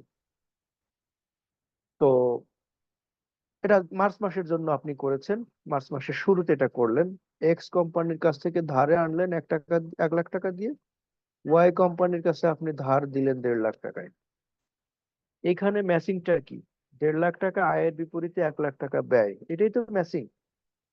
আপনি কি করলেন, আপনি অ্যাকাউন্টস করার সময় আপনি 1.5 লাখ টাকা ইনকাম অ্যাকাউন্টসে আনলেন, আর ব্যয়টা 50,000 টাকা এই মাসে দেখালেন, 50,000 টাকা ডিফার্ট করে পরের মাসে দেখালেন। এই যে কাজটা করলেন এটা ম্যাচিং কনসেপ্টের সঙ্গে ভায়োলেশন হলো, ম্যাচিং কনসেপ্ট ফলো হলো না। অর্থাৎ আপনি যখন কোনো আয় দেখাবেন, ওই আয় করতে যে যত ব্যয় হয়েছে সেই ব্যয়টা কিন্তু আপনাকে অ্যাকাউন্টসে আনতে হবে। আবার কোনো ব্যয় আপনি যখন দেখাবেন, ওই ব্যয়ের বিপরীতে যত আয় আপনি করেছেন সেটাও কিন্তু আপনার ওই পিরিয়ডের ভিতরে, ওই সময়ের ভিতরে দেখাতে হবে। মানে আয় এখন দেখাবেন, তার বিপরীতের ব্যয় আরেক সময় দেখাবেন, এটা হবে না। অর্থাৎ আয় এবং ব্যয় একই সময়, অর্থাৎ যদি কোনো একটা লেনদেনে আয় এবং ব্যয় সংগঠিত হয়ে থাকে তাহলে আয় এবং ব্যয় একই সঙ্গে লিপিবদ্ধ করতে হবে। এটা হলো ম্যাচিং কনসেপ্ট। তাহলে মানুষ বুঝবে যে এই পার্টিকুলার ট্রানজাকশন থেকে আপনি আসলে নেট আয় করলেন না ব্যয় করলেন। কিন্তু আপনি যদি গাড়িওয়ালার মতো হিসাব করেন তাহলে কিন্তু মাস শেষে লোকজন দেখবে যে সে গাড়ি রেন্টে কারে দিয়ে কত টাকা লাভ করেছে, 1 লাখ টাকা লাভ করেছে। আদৌ তো তার কিন্তু 1 লাখ টাকা লাভ হয় নাই, কারণ সে 50,000 টাকা এক্সপেন্স তো ডিফার্ট করে দিচ্ছে পরের মাসে। হুম, সুতরাং আয়ের বিপরীতে ব্যয়ের সঠিক চিত্রটা লিপিবদ্ধ করতে হবে, এটাই matching concept. ম্যাটেরিয়ালিটি concept very important, এটা আমরা সব সময় বলি। পেনি ওয়াইজ পাউন্ড ফুলিশ, এই কনসেপ্টটা আপনাদের জানা আছে কিনা আমি জানি না। পেনি ওয়াইজ পাউন্ড ফুলিশ, এটা যদি বোঝেন তাহলে ম্যাটেরিয়ালিটি কনসেপ্টটা বুঝতে সুবিধা হবে। অর্থাৎ insignificant events would not be recorded if the benefit of recording them does not signify the cost। বলছে যে ক্যালকুলেটর ওর টাকা 500 not recorded as asset rather than charged off as expense, even though the benefit is enduring in nature. বলছে এরকম যে আপনার ম্যাটেরিয়ালিটি যদি না অর্থাৎ এটা যদি আপনার টাকার অঙ্কে বলেন, টাকার অঙ্কে সাধারণত মানিটারি ইউনিটে যদি খুব তাৎপর্যপূর্ণ কোনো বিষয় না হয়ে থাকে তাহলে সেটাকে আপনি লিপিবদ্ধ করবেন না। লিপিবদ্ধ করবেন না অর্থ হলো এরকম যে একটা ক্যালকুলেটরের এক্সাম্পল এখানে দেওয়া আছে। একটা ক্যালকুলেটর আমরা জানি যে একটা সম্পদের সংজ্ঞা হলো যে কোনো একটা বিষয় 1 বছরের বেশি সময় ধরে আপনাকে বেনিফিট দিবে। তো একটা ক্যালকুলেটর কিন্তু 1 বছরের বেশি সময় ধরে যায়। সাধারণত ক্যালকুলেটর 1 বছরের বেশি সময় ব্যবহার করা যায়। তো ক্যালকুলেটর 1 বছর বেশি সময় ব্যবহার করা গেলেও এর টাকার অঙ্ক কম হওয়ার কারণে, অর্থাৎ এর মূল্যমান এতটাই কম যে এটা ইমম্যাটেরিয়াল, যে কারণে এটা আপনি অ্যাসেট হিসেবে রেকর্ড না করে স্টেশনারি হিসেবে রেকর্ড করবেন, খরচ হিসেবে রেকর্ড করবেন এটা। হ্যাঁ, অর্থাৎ ম্যাটেরিয়ালিটিটা জাস্টিফাই করতে হবে। আমাদের অডিট স্ট্যান্ডার্ডে ম্যাটেরিয়ালিটি ডিফাইন করা আছে, মোস্ট প্রবাবলি 315 স্ট্যান্ডার্ড অডিটিং। সেখানে বলা আছে টার্নওভারের কত পার্সেন্ট, অর্থাৎ কোনো একটা প্রতিষ্ঠানের টার্নওভারের 1% পর্যন্ত অঙ্ক ইম্যাটেরিয়াল, অর্থাৎ যদি 1% পর্যন্ত ভুল হয়ে থাকে বা টার্নওভারের 3% পর্যন্ত যদি ভুল হয়ে থাকে, ধরেন টার্নওভার 100 টাকা, টার্নওভার মানে সেল 100 টাকা, যদি ম্যাটেরিয়ালিটি থ্রেশহোল্ড থাকে 3%, তার মানে 3 টাকা পর্যন্ত আপনি ইগনোর করেন। 3 টাকা পর্যন্ত যদি ভুল হয় বা কোনো সমস্যা হয় এটা আপনার কাছে ইম্যাটেরিয়াল, বাট 3 টাকার উপরে গেলেই কিন্তু এটা ম্যাটেরিয়াল। তো এই ম্যাটেরিয়ালিটি থ্রেশহোল্ড গুলো, অর্থাৎ এই লেনদেনটার তাৎপর্যটা কি এটা বুঝে আপনাকে সেইভাবে রেকর্ড করতে হবে। অবজেক্টিভিটি কনসেপ্ট, এটা আমি অবজেক্টিভিটি আমরা তো ইয়েতেই বলে আসলাম, বলছে যে evidence of the happening of the transaction should support every transaction in the form of paper. External evidence is considered to be more authenticated proof than internal evidence. This rule is more important from audit perspectives, as auditor always consider and bound to get more external evidence than, অর্থাৎ আপনার accounting information should B justified with evidence. হ্যাঁ, evidence দেওয়া justified, যেটা যে রিলায়েবিলিটির ক্ষেত্রে বলে এসেছি, অর্থাৎ আপনার অ্যাকাউন্টিং ইনফরমেশন যদি রিলায়েবল না হয় তাহলে আপনি এটা অ্যাকাউন্টিং ইনফরমেশন না। সুতরাং এই কনসেপ্টটা আপনাকে মাথায় রেখে অ্যাকাউন্টিং ইনফরমেশনটা লিপিবদ্ধ করতে হবে। গোয়িং কনসার্ন, গোয়িং কনসার্নটা হলো যে একটা ব্যবসা অনন্তকাল যাবত চলবে এটা মাথায় রেখে ব্যবসা শুরু করা বা অ্যাকাউন্টিংটা করা। আপনি যখন অনন্তকাল একটা ব্যবসা চলবে এটা চিন্তা করবেন তখনই কিন্তু আপনার ওই পিরিয়ডিসিটি, ডেপ্রিসিয়েশন এই জিনিসগুলো তখন আসবে। মানে যে ব্যবসা তো দীর্ঘদিন যাবত চলবে, তাহলে আমার অ্যাক্রুড ইনকাম, এই যে অ্যাক্রুড ইনকামের যে কনসেপ্ট, অ্যাক্রুড এক্সপেন্সের যে কনসেপ্ট, আপনি বেতন পান নাই, এটারে আপনি রিসিভেবল দেখায় রাখছেন। রিসিভেবল দেখাইছেন কেন? কারণ আপনার আশা আছে যে আগামী মাসেও ব্যবসা চলবে বা আগামী মাসেও কোম্পানি চলবে, বা আপনি যে ব্যাংকের কাছে লোন পেয়েবল দেখায় রাখছেন, কারণ আপনার পেয়েবল মানে কি আপনার ব্যবসা চলবে, ভবিষ্যতে আপনাকে পেমেন্ট দিতে হবে। অর্থাৎ আপনি ধরে নিয়েছেন যে আপনার ব্যবসা ভবিষ্যতেও চলমান থাকবে, তার মানে ভবিষ্যতে আপনাকে টাকা দিতে হবে, এই কারণে আপনি পেয়েবল করেছেন। আবার কারোর কাছে আপনি টাকা পাবেন, রিসিভেবল করে রেখেছেন। তা আপনার ব্যবসা যদি না থাকতো তাহলে তো আপনি রিসিভেবল করতেন না। তার মানে আপনি অনুমান করেছেন যে আমি ভবিষ্যতে আমার ব্যবসা চলমান থাকবে এবং ভবিষ্যতে টাকাটা আমি পাবো, এই কারণে রিসিভেবল পেয়েবল এই জিনিসগুলো কিন্তু এই গোয়িং কনসার্ন কনসেপ্ট থেকেই এসেছে। অর্থাৎ accounting records events and transaction on the assumption that entity will continue to operate for an indefinitely long period of time. দীর্ঘদিন যাবত চলবে। এখন একটা প্রতিষ্ঠান দীর্ঘদিন যাবত চলবে কিনা, এই যে আপনার গোয়িং কনসার্ন টেস্টের কিন্তু কতগুলো ফ্যাক্টর আছে, হ্যাঁ, কতগুলো প্যারামিটার দিয়ে কিন্তু এটা মাপা হয় যে এই প্রতিষ্ঠান ভবিষ্যতে চলমান থাকবে কিনা। তার ভিতরে একটা হলো আপনার গোয়িং কনসার্ন, যদি আপনার কন্টিনিউয়াসলি যদি লস হতে থাকে একটা প্রতিষ্ঠানের, বিশেষ করে 3 বছর বা তার অধিক যদি লস হতে থাকে, তাহলে কিন্তু তার গোয়িং কনসার্ন নিয়ে কোশ্চেন আসে যে প্রতিষ্ঠান ভবিষ্যতে টিকে থাকবে কিনা, দেয়ার ইজ এ কোশ্চেন।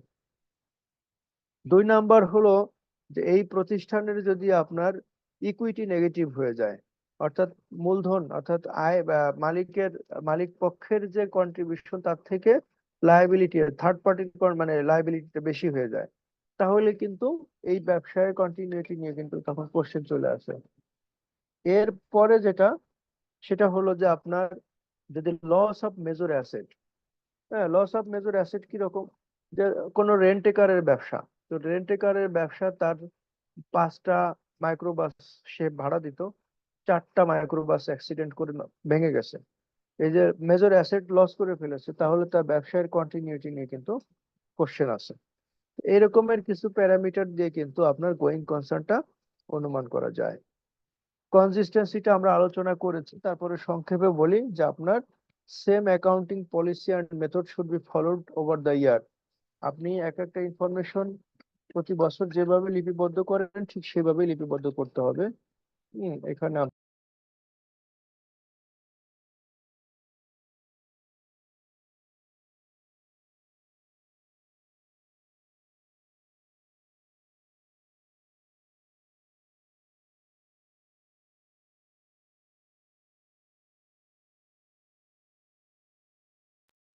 এরপরে কনসিস্টেন্সিটা গেল, এরপরে হলো আমাদের এখানে নেক্সট আছে অ্যাক্রুয়াল কনসেপ্ট। অ্যাক্রুয়াল কনসেপ্টটাও কিন্তু আমি বলে ফেলেছি যে স্যালারি পেয়েবল টু এমপ্লয়ি, ওই এক্সাম্পলটা এখানে আছে। অর্থাৎ আপনার কোনো নির্দিষ্ট অ্যাকাউন্টিং পিরিয়ড শেষে অর্থাৎ ক্লোজিং ডেটে যদি কোনো ব্যয় প্রদেয় থাকে বা কোনো আয় প্রাপ্য থাকে, সেটাকে আপনাকে হিসাবে আনতে হবে, হিসাবে এনে অ্যাকাউন্টসটা করতে হবে। অর্থাৎ সকল প্রকারের প্রদেয় এবং প্রাপ্য আয় ব্যয় আপনাকে অনুমান করে অ্যাকাউন্টটা করতে হবে। এটাই হলো অ্যাক্রুয়াল কনসেপ্টের ইয়ে। এরপরে হলো আপনার ইয়েটা যেটা, যে আমার ফাইন্যান্সিয়াল স্টেটমেন্টের যে কম্পোনেন্ট গুলা, সেগুলো নিয়ে আমরা কথা বলবো। ফাইন্যান্সিয়াল স্টেটমেন্টের যে elements, statement of financial position যেটাকে আমরা ব্যালেন্স শিট বলে থাকি, তারপরে স্টেটমেন্ট অফ কম্প্রিহেন্সিভ ইনকাম যেটাকে আমরা প্রফিট অ্যান্ড লস অ্যাকাউন্ট বলে থাকি, স্টেটমেন্ট অফ ক্যাশ ফ্লো যেটাকে আমরা ক্যাশ ফ্লো স্টেটমেন্ট বলে থাকি, statement of changes in equity অর্থাৎ ইকুইটি স্টেটমেন্ট বলে থাকি, নোটস অ্যান্ড ডিসক্লোজার। 5টা এলিমেন্টস নিয়ে ফাইন্যান্সিয়াল স্টেটমেন্টস হয়ে থাকে। অর্থাৎ ফাইন্যান্সিয়াল স্টেটমেন্টের 5টা এলিমেন্ট, হ্যাঁ, এবং এই যে 5টা এলিমেন্টসটা কোথা থেকে আসছে, কোম্পানি আইন, সিকিউরিটি এক্সচেঞ্জ কমিশনের রেগুলেশন, তারপরে আপনার স্টক এক্সচেঞ্জের রেগুলেশন, আইএস আইএফআরএস, এই জায়গাগুলোতে বলে দেওয়া আছে যে অ্যাকাউন্টিং ফাইন্যান্সিয়াল স্টেটমেন্টে কয়টা পার্টে ভাগ করা থাকবে, সেখানে বলা আছে যে এই অংশগুলো থাকতে হবে। একটা প্রতিষ্ঠানের স্টেটমেন্ট অফ ফাইন্যান্সিয়াল স্টেটমেন্ট দেখে আমরা কি বুঝি, অর্থাৎ আমি যদি বলি ব্যালেন্স শিট, নামটা বলি, ব্যালেন্স শিট দেখে বোঝা যায় যে এই প্রতিষ্ঠানের সম্পদের অবস্থা কেমন, এই প্রতিষ্ঠানের শক্তি কেমন, এই প্রতিষ্ঠান ভবিষ্যতে আয় করার ক্ষমতা কেমন, এটা জানা যায় হলো স্টেটমেন্ট অফ ফাইন্যান্সিয়াল পজিশন থেকে। স্টেটমেন্ট অফ কম্প্রিহেন্সিভ ইনকাম বা প্রফিট আর লস অ্যাকাউন্ট থেকে জানা যায় যে এই প্রতিষ্ঠান যে পণ্য নিয়ে ব্যবসা করে এই পণ্যটা লাভজনক কিনা, প্রতিষ্ঠানটা লাভজনক কিনা সেটা জানা যায় হলো এর স্টেটমেন্ট অফ কম্প্রিহেন্সিভ ইনকাম থেকে। স্টেটমেন্ট অফ ক্যাশ ফ্লো থেকে জানা যায় যে এই প্রতিষ্ঠান যে পণ্য নিয়ে কাজ করে, এই পণ্য বিক্রি করে তার ক্যাশ আউটফ্লো অর্থাৎ নগদ প্রদান থেকে নগদ প্রাপ্তি বেশি আছে কিনা, অর্থাৎ দিন শেষে তার পকেটে নগদ টাকা আসে কিনা, সেইটা দেখা যায় হলো স্টেটমেন্ট অফ ক্যাশ ফ্লো থেকে। Statement of changes in equity থেকে দেখা যায় যে মালিক পক্ষ কোনো নির্দিষ্ট মেয়াদে কি টাকা প্রতিষ্ঠানে দিয়েছে এবং কি টাকা প্রতিষ্ঠান থেকে নিয়েছে, এবং তাদের কন্ট্রিবিউশনটা মালিক পক্ষর যে বিনিয়োগ, সে বিনিয়োগের অবস্থা কি, সেটাই statement of changes in equity থেকে দেখা যায়। নোটস অ্যান্ড ডিসক্লোজার যেটা, নোটস অ্যান্ড ডিসক্লোজার মূলত এই যে যে আমরা 4টা স্টেটমেন্টের কথা বললাম, এই 4টা স্টেটমেন্ট আমরা কি কি অনুমানের ভিত্তিতে বা কোন কোন প্রক্রিয়ায় করেছি, সেই জিনিসগুলো নোটস এবং ডিসক্লোজারে বিস্তারিত ব্যাখ্যা আকারে থাকে। এটা হলো নোটস অ্যান্ড ডিসক্লোজারের ফাংশন। এরপরে হলো ethical issue in financial accounting. Financial accounting এ কিন্তু কিছু এথিক্যাল ইস্যু আছে। আমি শুরুতে একটা গল্প বলেছি যে accountants are much more responsible than any other professional, definitely. সেই জায়গাটা থেকে যেমন ডিসক্লোজার ভায়োলেশন, অর্থাৎ আপনার কোনো একটা ট্রানজাকশন আপনি রেকর্ড করে আপনি ডিসক্লোজার দেন না, কিরকম? হঠাৎ করে আপনি আপনার কোনো একটা বিজনেস বিক্রি করে দিছেন বা কোনো একটা ব্রাঞ্চ বিক্রি করে দিয়ে নগদ টাকা পেয়েছেন, সেটা আপনি ইনকামে দেখাইছেন, হঠাৎ করে আপনার ইনকাম বেড়ে গেছে। এই যে যে হঠাৎ করে ইনকামটা আসলো, এটা আপনাকে ডিসক্লোজারে বিস্তারিত ব্যাখ্যা দিতে হবে যেটা কেন হয়েছে বা কি দিকে। যদি এই ডিসক্লোজার না দিয়ে থাকেন তাহলে আপনি মিসলিডিং ইনফরমেশন দিলেন, তো এই ডিসক্লোজারের ভায়োলেশন করলেন, আপনি আনএথিক্যাল প্র্যাকটিস করলেন। Misappropriation of asset. Misappropriation of অ্যাসেটটা কিরকম? আপনি ক্যাশ টাকা ব্যাংকে ঢুকানোর কথা ছিল, বিক্রয় থেকে যে ক্যাশ টাকা পাবেন সেটা আপনি ব্যাংকে রাখবেন, ব্যাংকে না রেখে আপনি পকেটে ঢুকাইছেন। পকেটে ঢুকিয়ে আপনি কি করেছেন? আপনি ঠিকই জার্নাল এন্ট্রি যখন করেছেন বা খাতায় যখন লিপিবদ্ধ করেছেন, ব্যাংক জমাই লিখেছেন, ব্যাংকে আপনি টাকাটা জমা দেন নাই, আপনি পকেটে জমা দিয়েছেন। পকেটে জমা দিয়ে অনেক দিন টাকা ব্যবহার করেছেন, মাস শেষে যে টাকাটা জমা দিয়ে মাসের শেষে আপনি ব্যাংক রিকনসিলিয়েশন মিলিয়ে রেখেছেন। এইটা কিন্তু টাইপ অফ মিসঅ্যাপ্রোপ্রিয়েশন অফ অ্যাসেট। হ্যাঁ, এটা করা যাবে না। এরপরে আবার অনেকে আছে আপনার সম্পত্তি বিক্রি করে দেওয়া বা আপনার ইনভেন্টরি, বিশেষ করে যারা ক্রয়, এখানে কেউ আছেন কিনা তাদের এক্সপিরিয়েন্স থাকবে নিশ্চয়ই, যে আপনার স্যাম্পল অনুযায়ী মাল ক্রয় করে না, একরকম স্যাম্পল দেখায়, 2 নম্বরের মাল ক্রয় করে, আর মাঝখান থেকে যে রেট ভ্যারিয়েশন আছে এটা নিজের পকেটে কমিশন হিসেবে নেয়। এই যে যে কাজগুলো, এটা হচ্ছে মিসঅ্যাপ্রোপ্রিয়েশন অফ অ্যাসেট, এটা অ্যাকাউন্টিং ইথিক্যাল ভায়োলেশন। এই কাজগুলো করা যাবে না। Fraudulent financial reporting. ওই যে আমি সেল বাড়িয়ে দেখার কথা যেটা বললাম, আপনার আসলে সেল হয় নাই, কিন্তু আপনি একটা ফিকটিশিয়াস সেল তৈরি করলেন, সেল বাড়িয়ে একটা ফিকটিশিয়াস রিসিভেবল যে XYZ কোম্পানির কাছে আমি মাল বিক্রি করেছি, সেলটা বাড়িয়ে দেখে, ইনকামটা বাড়িয়ে দেখে আপনি ফাইন্যান্সিয়াল রিপোর্টিং করলেন। এটাও কিন্তু আনএথিক্যাল অ্যাকাউন্টিং প্র্যাকটিস, এটা করা যাবে না। রিপোর্টিং ফলস ইনকাম, অলরেডি ওই যে সেলস বাড়ানোর বিষয় ওটাতে চলেই আসলো। ফলসিফাইং ডকুমেন্টস, এটা খুব ইম্পর্টেন্ট। ফলসিফাইং ডকুমেন্টস হলো ওই যে একটা থেকে তো আরেকটা আসছে, আপনি সেল বাড়িয়ে দেখাতে যে আপনি কি করছেন, ফলস ইনভয়েস তৈরি করছেন, ফলস রিসিভেবল তৈরি করছেন, ফলস সাপ্লায়ার তৈরি করছেন। এই যে যে ডকুমেন্ট গুলো ফলসিফাই করে, এটাও কিন্তু আনএথিক্যাল প্র্যাকটিস ইন অ্যাকাউন্টিং। এই কাজগুলো করা যাবে না my dear brother and sister, যে যে কাজেই থাকেন না কেন। আমি একটা কথা সবসময় বলি, অনেস্টি পেজ। অনেস্টি আপনাকে জীবনের শেষ মুহূর্তে হলেও পে করবে। হয়তো আপনি ইনস্ট্যান্টলি পাবেন না, কষ্ট লাগবে, খারাপ লাগবে, but at the end of the day আপনি ইভ্যালুয়েটেড হবেন। বা ডিসঅনেস্টি কিন্তু আপনার দীর্ঘদিন টিকে থাকে না, এটা মাথায় রাখবেন। স্যার ডিসক্লোজার ভায়োলেশনটা আরেকটু যদি বুঝাইতেন। ডিসক্লোজার ভায়োলেশন হলো যে আপনার অ্যাকাউন্টিং এর যে আপনি রিপোর্টটা করেন, ধরেন আপনি ইনকাম দেখিয়েছেন, সেই ইনকামটা কি কিভাবে এসেছে এটা ডিসক্লোজারের ডিটেলসটা বর্ণনা করতে হয়, ঠিক আছে? কিন্তু আপনি ডিসক্লোজারে ইনকামটা বর্ণনা করলেন না, হঠাৎ করে দেখা গেছে যে আমি বললাম যে আপনার একটা মেজর অ্যাসেট বিক্রি করে আপনার ইনকাম বাড়িয়ে ফেলেছেন, কিন্তু আপনি ডিসক্লোজারে সেটা বললেন না। তাহলে ডিসক্লোজারে না বললে কি হবে? অন্য যারা আছে তারা মনে করবে, যারা ইউজার অফ ফাইন্যান্সিয়াল স্টেটমেন্ট, তারা মনে করবে যে আরে হঠাৎ করে তো প্রতিষ্ঠানের আয় বেড়ে গেছে, তার মানে তো প্রতিষ্ঠান ভালো চলতেছে। আপনি তো আসলে নর্মাল পণ্য বিক্রি করে আয়টা বাড়ান নাই, আপনি তো একটা অ্যাসেট বিক্রি করে দিয়ে আয় বাড়ায় ফেলছেন। এটা যদি আপনি ডিসক্লোজারে না বলে আসেন তাহলে কিন্তু ভুল তথ্য যাবে মানুষের কাছে। এই কারণে সঠিকভাবে ডিসক্লোজার যদি না দেন তাহলে এটা ডিসক্লোজার, আবার ভুল ব্যাখ্যাও দেয় অনেকে, ডিসক্লোজারটাও দেয়, ভুল ডিসক্লোজার দেয়। তো এই ডিসক্লোজার না দেওয়া বা ভুল দেওয়া দুইটাই ডিসক্লোজার ভায়োলেশনের পর্যায়ে পড়ে।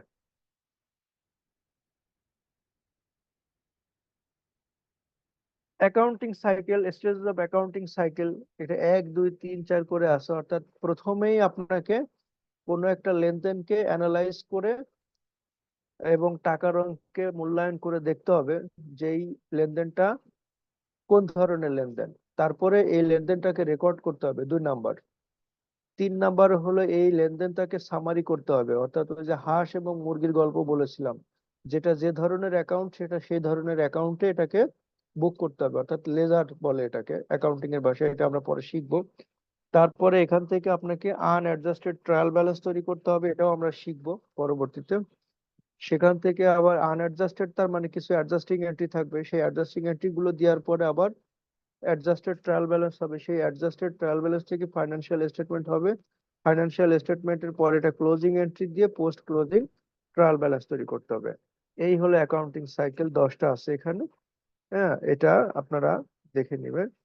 ইন্টিগ্রেটেড রিপোর্টিং ফ্রেমওয়ার্ক, এটা একটা আছে। ইন্টিগ্রেটেড রিপোর্টিং বলতে বোঝায় এরকম যে একটা প্রতিষ্ঠান তার সব ধরনের কার্যক্রম সকল প্রকারের তথ্য উপাত্ত দিয়ে রিপোর্ট করবে, যাতে একই জায়গায় প্রতিষ্ঠানের ফাইনান্সিয়াল এবং নন ফাইনান্সিয়াল তথ্যগুলো জানা যায়। একটা প্রতিষ্ঠানের ফাইনান্সিয়াল এবং নন ফাইনান্সিয়াল তথ্য বলতে কি বোঝায়, যেমন আপনি পণ্য উৎপাদন বা ক্রয় বিক্রয় করছেন, টাকা ধার নিচ্ছেন, টাকা ধার দিচ্ছেন, এটা হলো ফাইনান্সিয়াল অ্যাক্টিভিটিস। আর নন ফাইনান্সিয়াল অ্যাক্টিভিটিস হলো আপনি কর্মী নিয়োগ দিচ্ছেন, ছাঁটাই দিচ্ছেন, কিছু সোশ্যাল ওয়ার্ক করতেছেন, এই যে যে কার্যক্রমগুলো এগুলো নন ফাইন্যান্সিয়াল অ্যাক্টিভিটিস বলে। আমরা যদি একটা প্রতিষ্ঠানের কার্যক্রমকে যদি 3টা ভাগে ভাগ করি, একটা প্রতিষ্ঠানের না, আপনি যদি সিম্পলি একটা রুটি বানানোর কাজও চিন্তা করেন, রুটি বানাতে যে আপনার ইনপুট হিসেবে ব্যবহার হয় আটা, পানি এবং লবণ। এটা প্রসেসিং হয় হলো বেলুন দিয়ে রুটিটা তৈরি করা এবং ইয়েতে সেকা, রুটিটা কড়াইতে সেকা, এটা হলো প্রসেসিং। আর আউটপুট হিসেবে কি পাবেন, আপনি একটা রুটি পাবেন। হ্যাঁ, তার মানে একটা প্রতিষ্ঠানের যদি বিজনেস মডেল চিন্তা করেন, তাহলে ইনপুট বিজনেস অ্যাক্টিভিটি, ইনপুট মানে হচ্ছে আটা, লবণ, ময়দা, বিজনেস অ্যাক্টিভিটি হলো ওই যে রুটি তৈরি করা, বেলুন দিয়ে রুটি বেলা এবং সেকা, তারপরে আউটপুট হিসেবে আপনি এই আউটকামটা কি পাবেন, রুটি পাবেন। এই কাজগুলো করার ক্ষেত্রে ইনপুটের ক্ষেত্রে কি কি ইনপুট যোগান দিতে, অর্থাৎ আটা, লবণ, পানি যোগান দিতে কিন্তু ফাইন্যান্সিয়াল অ্যাক্টিভিটিস আছে, ম্যানুফ্যাকচারিং অ্যাক্টিভিটিস আছে, ইন্টেলেকচুয়াল অ্যাক্টিভিটিসও আছে। অর্থাৎ এই জায়গাগুলোতে ইনপুট পর্যায়েও কিন্তু আপনার এই অ্যাক্টিভিটি গুলো আছে। স্যার ইন্টালেকচুয়াল কি? বুদ্ধিমত্তা, অর্থাৎ আপনার ব্রেন, মেধা, ইন্টেলেকচুয়াল যেটাকে, যে মেধাগত যে কার্যক্রমগুলো, অর্থাৎ ক্রিয়েটিভ অ্যাক্টিভিটি যেগুলোকে বলে আর কি। তো এই একটা প্রতিষ্ঠানে দেখেন ইনপুট লেভেলে এবং আউটপুট লেভেলে দুই জায়গায় কিন্তু আপনার সমানভাবে সব ধরনের কার্যক্রমের কিন্তু কন্ট্রিবিউশন আসছে।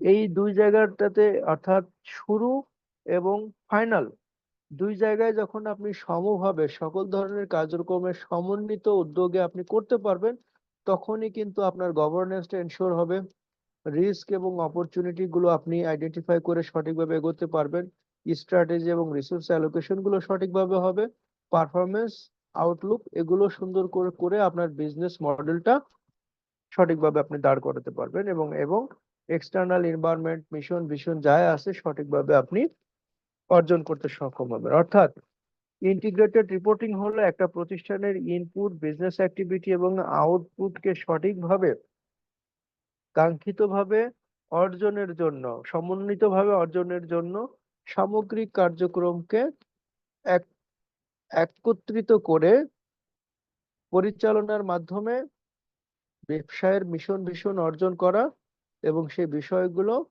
রিপোর্ট আকারে উপস্থাপন করাটাই হলো ইন্টিগ্রেটেড রিপোর্টিং ফ্রেমওয়ার্কের কাজ। ঠিক আছে, এটা স্যার যদি ইনপুট যা আউটপুট তা? ইনপুট তো যে বললাম আটা, লবণ এবং পানি, আর আউটপুট কি আসলো, আউটপুট আসবে কি, রুটি। রুটি রুটি। হ্যাঁ, এখন প্রত্যেকে আপনাদের প্রত্যেকের বিজনেস নিয়ে চিন্তা করেন, তাহলে আপনার এখানে ইনপুট, বিজনেস মডেল এবং আউটপুটটা বুঝতে আপনাদের জন্য ইজি হবে। তো এটা ছিল আমাদের আজকের লেসনের লাস্ট পার্ট, এবং এখানে আমি তো দিয়ে দিব এটা। যদি কারো কোনো অংশ বুঝতে সমস্যা হয়, সেটা আমরা যেমন আগামী ক্লাসে আলোচনা করব। এট দ্য সেম টাইম কোনো একটা পার্টিকুলার অংশ বুঝতে সমস্যা হলে আপনি ওটা গুগলে সার্চ দিলেও কিন্তু এই সাবজেক্ট ম্যাটার সম্পর্কে আপনি স্টাডি করতে পারবেন। স্যার না প্রথম ক্লাসের স্লাইড গুলো কোথায় পাবো স্যার? আমাদের গ্রুপে দেওয়া আছে তো, আপনাদেরকে আমি একটা কথা বলি, সেটা হলো এই আমাদের ক্লাসের যে গ্রুপগুলো আছে, FR111 যেটা, সেটা হলো আমাদের ক্লাসের গ্রুপ, এবং সেখানে আমরা ক্লাস রিলেটেড বিষয়গুলো শেয়ার করলে সবাই জানতে পারবে। কিন্তু আপনারা সমস্ত ধরনের আলোচনায় গ্রুপের ভিতরে করেন, এবং এটা মানে ওই যে রিলেভেন্স এবং রিলায়েবিলিটি এবং আননেসেসারি ম্যাটেরিয়ালিটি, এগুলো কিন্তু এখন আপনারা বুঝতে পারবেন। হ্যাঁ, এই ক্লাসের স্যার ভিতরে, গ্রুপ বলতে স্যার ওই যে হোয়াটসঅ্যাপ গ্রুপটা স্যার, হ্যাঁ আইটি হ্যাঁ হ্যাঁ, হোয়াটসঅ্যাপ গ্রুপ স্যার। হোয়াটসঅ্যাপ গ্রুপটা শুধু ক্লাসের আলোচনা, ক্লাস ভিত্তিক আলোচনা, এটার ভিতরে সীমাবদ্ধ রাখেন, আননেসেসারি ডিসকাশনটা গ্রুপের ভিতরে রেখেন না। তাহলে কিন্তু এই যে আমি ক্লাস ম্যাটেরিয়াল দেই বা আমি মাঝে মাঝে কিন্তু কিছু জিনিস শেয়ার করি, এগুলো আপনারা হারিয়ে ফেলবেন। হ্যাঁ, বা আমি কিন্তু ক্লাসের নোটিফিকেশনটা গ্রুপে দিয়ে দিই। আবারও দেখেছি এই গ্রুপের ভিতরে অনেকে জানতে চেয়েছে যে ক্লাস হবে কি হবে না। তার মানে এই যে আপনারা যে এত আননেসেসারি ইনফরমেশন গ্রুপে, হোয়াটসঅ্যাপ গ্রুপে দিতে থাকেন, তখন ওই ইনফরমেশনটা অনেক পিছনে পড়ে যায়, অনেকে দেখতেই পারে না। হ্যাঁ, তো এইগুলো যতটুকু সম্ভব আমার মনে হয় আপনারা মিনিমাইজ করেন, সেটা ভালো হবে এই সেন্সে যে আপনাদের অ্যাপ্রোপ্রিয়েট ইনফরমেশন গুলো পেতে সুবিধা হবে, এবং সেটা কাজে লাগে আপনাদের মতো করে মানে উপকৃত হতে পারবেন আর কি। আসসালামু আলাইকুম স্যার। হ্যাঁ, ওয়ালাইকুম আসসালাম, বলেন প্লিজ। স্যার, একটা রিকোয়েস্ট করতাম যদি কিছু প্লিজ মনে না করেন। প্লিজ। স্যার, গ্রুপে আপনাকে অ্যাডমিন দেওয়া হয় নাই, তো যারা অ্যাডমিন আছে তাদেরকে যদি আপনি বলেন আমার মনে হয় ভালো হয়। আপনাকে অ্যাডমিন দিয়ে দিলে শুধুমাত্র আপনি মেসেজ দিলেন, আমরা দেখলাম স্টুডেন্টরা নিজের মতো করে কোনো মেসেজ দিল না। স্যার, আমিও নিজেও আপনার ক্লাসের স্লাইডটা খুঁজে পেতেছিলাম না, তো এই জন্য কালকে পড়াটা শেষ করতে পারিনি। আচ্ছা, গ্রুপের অ্যাডমিন কে তা তো আমি জানি না। যিনি অ্যাডমিন, তিনি যদি এখানে থেকে থাকেন, তাহলে উনি আমার মনে হয় বিষয়গুলো একটু দেখবেন নিশ্চয়ই। হুম। স্যার, শুধুমাত্র আপনি মেসেজ দিলেন, আমরা দেখে নিলাম, দ্যাটস ইট। আর বাকিরা কেউ মেসেজ দেওয়ার অপশনটা বন্ধ করে রাখলে ভালো হতো। জি স্যার, মেসেজ না দিতে পারলে ইনফরমেশন তো শিওর পাবে না। মেসেজ তো গ্রুপে থাকতে দিতেই হবে, সবার মন্তব্য স্যার এই থাকতে ব্যাপারটা হবে। স্যার পুরোপুরি অ্যাপ্রিশিয়েট করতে পারলাম না স্যার। অনেক সময় নিজেদেরও না না কিছু না, ইনফরমেশন জানার জন্য মেসেজ করতে হয়, রাইট সেই রাইট জন্য সবাইকে মেসেজ রাইট। করার রাইটটা আরেকটা দিতে বিষয় হয়। হচ্ছে, স্যার আমরা যেহেতু নতুন, আমাদের এত বড় প্ল্যাটফর্ম আর নাই স্যার, এখানেই অনেকে অ্যাড আছে, যার কারণে আমাদের অনেক ইনফরমেশন এখান থেকে পাচ্ছি।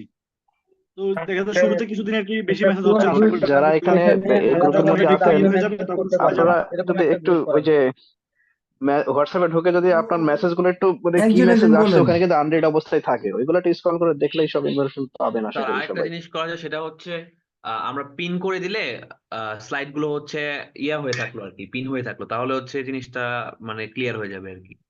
আমরা তো এটা বাদ হোয়াটসঅ্যাপ আর টেলিগ্রামে একটা গ্রুপ করতে পারি, যেখানে স্যার থাকবে না, তাইলে আমরা ওইখানে আমরা পার্সোনাল অনেক মেসেজ ইনফরমেশন আমরা আদান প্রদান করতে পারি। জি, আপনার না কথাটা যুক্তিযুক্ত। না, এত এত গ্রুপ না, করার একটা তো ব্যাপার দরকার কি, নাই, আমরা একটা যেহেতু প্রফেশনাল ডিগ্রিতে এনরোল করছি, এখানে আমরা অপ্রয়োজনীয় কথাবার্তা না না বলে ভালো বললে হয়। বেটার, এবং অনেকে বলে না, রাইট। কিন্তু হয় কি দেখা যাচ্ছে 5-6টা মেসেজ থেকে গেলেও একটু যদি স্ক্রল করা যায়, তাহলে কিন্তু নিজের প্রয়োজন যেটা আমার দেখার দরকার হয়, যে দেখি আজকে কোনো ইম্পর্টেন্ট পাওয়া মেসেজ যায়। এখানে আসছে কিনা, একটু রাইট। স্ক্রল করলে কিন্তু সবগুলো পাওয়া যায়। হ্যাঁ, জি। কিন্তু বেশি বেশি বেশি গ্রুপ খুললে আমাদের নিজেদের মধ্যে একটা হ্যাজাল সৃষ্টি নিজের হয় যে প্রবলেম। কোন একসাথে গ্রুপ কি ফলো করবো। একটা বিষয় আমার কাছে যেটা মনে হয়েছে, সেটা হলো কেউ একজন ফার্স্টে বলেছে যে শুরুতে আসলে অনেকে একটু কিউরিয়াস থাকে, অনেক ধরনের কথা আদান প্রদান এটা হবে হয়তো প্রথম, আরো কয়েকদিন যাওয়ার পরে হয়তো এটা ঠিক হয়ে যাবে। হ্যাঁ। জি জি স্যার, এই স্যার, এটা জিনিসটা আমি তো বুঝছিলাম এইটা বিষয়টা। হয়তো কিছুদিন কিংবা 1 মাস যাওয়ার পরে হ্যাঁ, অতটা কেউ এইভাবে তো ইয়ে হবে না। তারপরেও আমার থাকবে হলো যে যদি কারো লাগে আপনার ইয়েটা স্লাইড বা আহ, কোনো ইনফরমেশন, সেটা অন্য আরেকজন দিয়ে দিবেন। মানে আপনারা যেটা কাজটা করবেন সেটা হলো এই গ্রুপ থেকে এই আমার স্লাইড বা আমার কোনো ইনফরমেশন যদি আমি দেই, সেটা আবার নিজের হোয়াটসঅ্যাপে একটু ট্রান্সফার করে রাখবেন। তাতে সুবিধা হবে যে কেউ চাইলে যাতে আপনি সাথে সাথে ওটা আবার ফরওয়ার্ড করে দিতে পারেন। ঠিক আছে? জি স্যার। স্যার এটা ভালো হবে। একটা অ্যানাউন্সমেন্ট গ্রুপ ক্রিয়েট করা আছে যেখানে হচ্ছে প্রয়োজনীয় স্লাইড যেগুলো স্যাররা প্রোভাইড করতেছে সেগুলো আর হচ্ছে অ্যানাউন্সমেন্ট গুলো দিয়ে দেওয়া হয়, ওখানে শুধু অ্যাডমিন মেসেজ করতে পারে, অন্যান্য স্টুডেন্টরা মেসেজ করতে পারে না। তো আমার মনে হয় ওটা ফলো করলেই সবাই প্রয়োজনীয় স্লাইড গুলো পেয়ে যাবে, আর নতুন করে কোনো গ্রুপ খুলতে হচ্ছে না। আচ্ছা, যেভাবে হোক, আমাদের ধরেন এত বড় সংসারে আমরা আছি, একটু হাঁড়ি পাতিল একসঙ্গে থাকলে ঠোকাঠুকি হবে, ঠোকাঠুকি আস্তে আস্তে ঠিক হয়ে যাবে ইনশাল্লাহ। জি স্যার। হ্যাঁ, অনেকেই লিঙ্ক টিঙ্ক চাচ্ছে, তাদেরকে দিয়ে দিয়েন। হ্যাঁ, আর আমি তো আহ পড়াও দিয়েছিলাম আপনাদেরকে, বেসিক অ্যাকাউন্টিং কাইসুর বই প্রথম চ্যাপ্টার কে পড়েছেন আর কার কি জানা দরকার আছে সেটা আহ কোনো জিজ্ঞাসা আছে কিনা? আসসালামু আলাইকুম। স্যার স্যার ইন্টারমিডিয়েট অ্যাকাউন্টিং এ বইটা কি লাগবে? না, লাগবে না। স্যার একটা কোশ্চেন জিজ্ঞেস করতে আমার কথা কি আনোয়ার বোঝা কবির যাচ্ছে? সাহেব, হ্যাঁ বলেন প্লিজ। স্যার সেটা হচ্ছে যে আমরা যে ম্যাচিং প্রিন্সিপালটা পড়লাম, এটা হচ্ছে প্রত্যেকটা এক্সপেন্সের বিপরীতে এগেইনস্টে যে প্রফিটটা হবে বা ওইটা আমরা রেকর্ড করব। কিন্তু এক্সপেন্স যদি হয় জানুয়ারিতে আর সেল যদি হয় ফেব্রুয়ারিতে, সেই রেকর্ডটা কি এক্সপেন্স জানুয়ারিতে রেকর্ড করব, আর হচ্ছে যে সেলটা হবে সেলটা ফেব্রুয়ারিতে রেকর্ড না, তো। আর এক্সপেন্স কেন করছেন? এটা এক্সাম্পল বলেন, জানুয়ারিতে এক্সপেন্স হয়ে ইনকাম ফেব্রুয়ারিতে হলো কিভাবে? এটা এক্সাম্পল বলেন। ধরেন একটা প্রোডাক্ট কিনে জানুয়ারিতে কিনে সেটা আবার ফেব্রুয়ারিতে বিক্রি করছে, সেই হ্যাঁ, ক্ষেত্রে। তো এক্সপেন্স তো হলো না, প্রোডাক্ট তো আপনার জানুয়ারি এন্ডে আপনার ইয়েতে স্টোরে রয়ে গেছে না? হ্যাঁ জি স্যার। তো ওটা তো আপনার স্টোরে রয়েছে মানে অ্যাসেট হিসেবে, ইনভেন্টরি হিসেবে আসে, ওটা তো এক্সপেন্স হবে না। স্যার যদি ক্যারেজ ইনওয়ার্ড ইনওয়ার্ড যে খরচটা হয় সেটা? ক্যারিজ ইনওয়ার্ড, এটা ভালো কথা বলছেন, থ্যাংক ইউ, অ্যাপ্রিসিয়েটেড। একটা কথা কি, আমি পড়বো, আমাদের আছে সামনে ইনভেন্টরি ভ্যালুয়েশনটা আছে।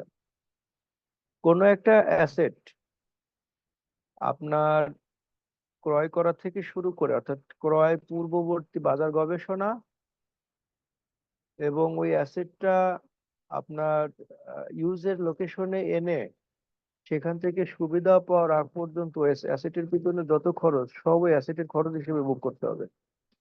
এক্সাম্পল হলো, আপনি ধরেন ফ্রিজ কিনছেন একটা, তো ফ্রিজ কিনতে যে গিয়েছেন সেটার যে খরচ, ফ্রিজ কিনছেন, ভ্যান ভাড়া দিয়ে নিয়ে এসেছেন, বাসায় এনে আবার ওই ইলেকট্রিসিটির লাইন সকেট টকেট এগুলো তৈরি করছেন, তৈরি করে এটার ফ্রিজ চালু করছেন, চালু করার পরে পানি এক গ্লাস ভিতরে দিয়ে ঠান্ডা করে খেয়েছেন। এই যে পানি যে খাইলেন, ঠান্ডা পানি, ঠান্ডা পানি খেতে হবে, কিন্তু ফ্রিজের লক্ষ্য ছিল কি যে এটা ফ্রিজ করে কিছু ফ্রিজ করে আপনি খাবেন, এটা হলো আপনার ইন্টারনেট পারপাস। এই ঠান্ডা পানি খাওয়ার আগ পর্যন্ত যত খরচ হলো সব ওই ফ্রিজের ব্যয়। তাহলে এই যে ক্যারিজ ইনওয়ার্ড সংস্থাপন যেটা, ব্যয়। হ্যাঁ ক্যারিজ ইনওয়ার্ড যেটা, এটা কিন্তু আপনার পণ্যের ব্যয়ের সঙ্গে যুক্ত হয়ে যাবে।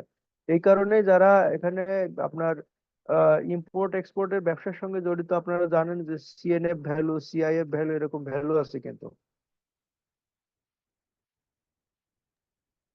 স্যার বুঝতে এগুলো পারছেন? তাহলে তো হচ্ছে আমাদের ল্যান্ডেড কস্ট বলে, তাই তো? হ্যাঁ হ্যাঁ, যিনি কোশ্চেন করেছিলেন তিনি বুঝেছেন? জি স্যার, স্যার বুঝছি, থ্যাংক ইউ। আচ্ছা, আর কারো কোনো কোশ্চেন আছে? স্যার আরেকটা কোশ্চেন ছিল। হ্যাঁ, বলেন please. Sir financial statement analysis করার সময় হুম মানে ওই কোম্পানির পজিশন কেমন, ভালো না খারাপ, বা কতদিন কোম্পানিটা রান করতে পারে, হুম এইটা বাংলাদেশ অ্যানালাইসিস করার সময় যে এল্টম্যান জেট স্কোর মডেলটা, এটা যদি রান করে এটা বাংলাদেশের জন্য কতটা কার্যকরী? কোনটা রান করবেন? আমি এল্টম্যান জেট স্কোর মডেলটা, হ্যাঁ হ্যাঁ, এটা বাংলাদেশের জন্য কতটুকু কার্যকরী? যে এই ভ্যালুটা যত ওয়ানের দিকে ক্লোজলি আসে তত রিস্কি হয়, যে এই বিজনেসটা ততটা রিস্কি, বেশি দিন চলবে না, এটা বাংলাদেশের জন্য আসলে কতটুকু কার্যকরী? আপনার যে কোনো অ্যানালাইসিসের দুইটা অংশ থাকে, একটা হলো আপনার কোয়ালিটেটিভ অ্যানালাইসিস আর একটা হচ্ছে কোয়ান্টিটেটিভ অ্যানালাইসিস। ঠিক আছে? তো কোয়ান্টিটেটিভ অ্যানালাইসিস অনেক সময় কোয়ালিটেটিভ অ্যানালাইসিসকে বিট করে, আবার এটার উল্টাটাও হয়। আপনার যে বিষয়গুলো থাকে সেটা হলো যে আপনার ফাইন্যান্সিয়াল প্যারামিটারে দেখা যাচ্ছে যে একটা প্রতিষ্ঠান ভালো না, কিন্তু কোয়ালিটেটিভ অ্যাসেসমেন্টে যেটা দেখা গেল যে এই প্রতিষ্ঠান হয়তো ফরওয়ার্ডে কোনো ভালো প্রতিষ্ঠানের সঙ্গে এমন কোনো চুক্তি করে রাখছে যেটা সে সামনে রিকভার করতে পারবে। সুতরাং কোনো একটা নির্দিষ্ট স্কোর দিয়ে বা কোনো একটা নির্দিষ্ট ভ্যালু দিয়ে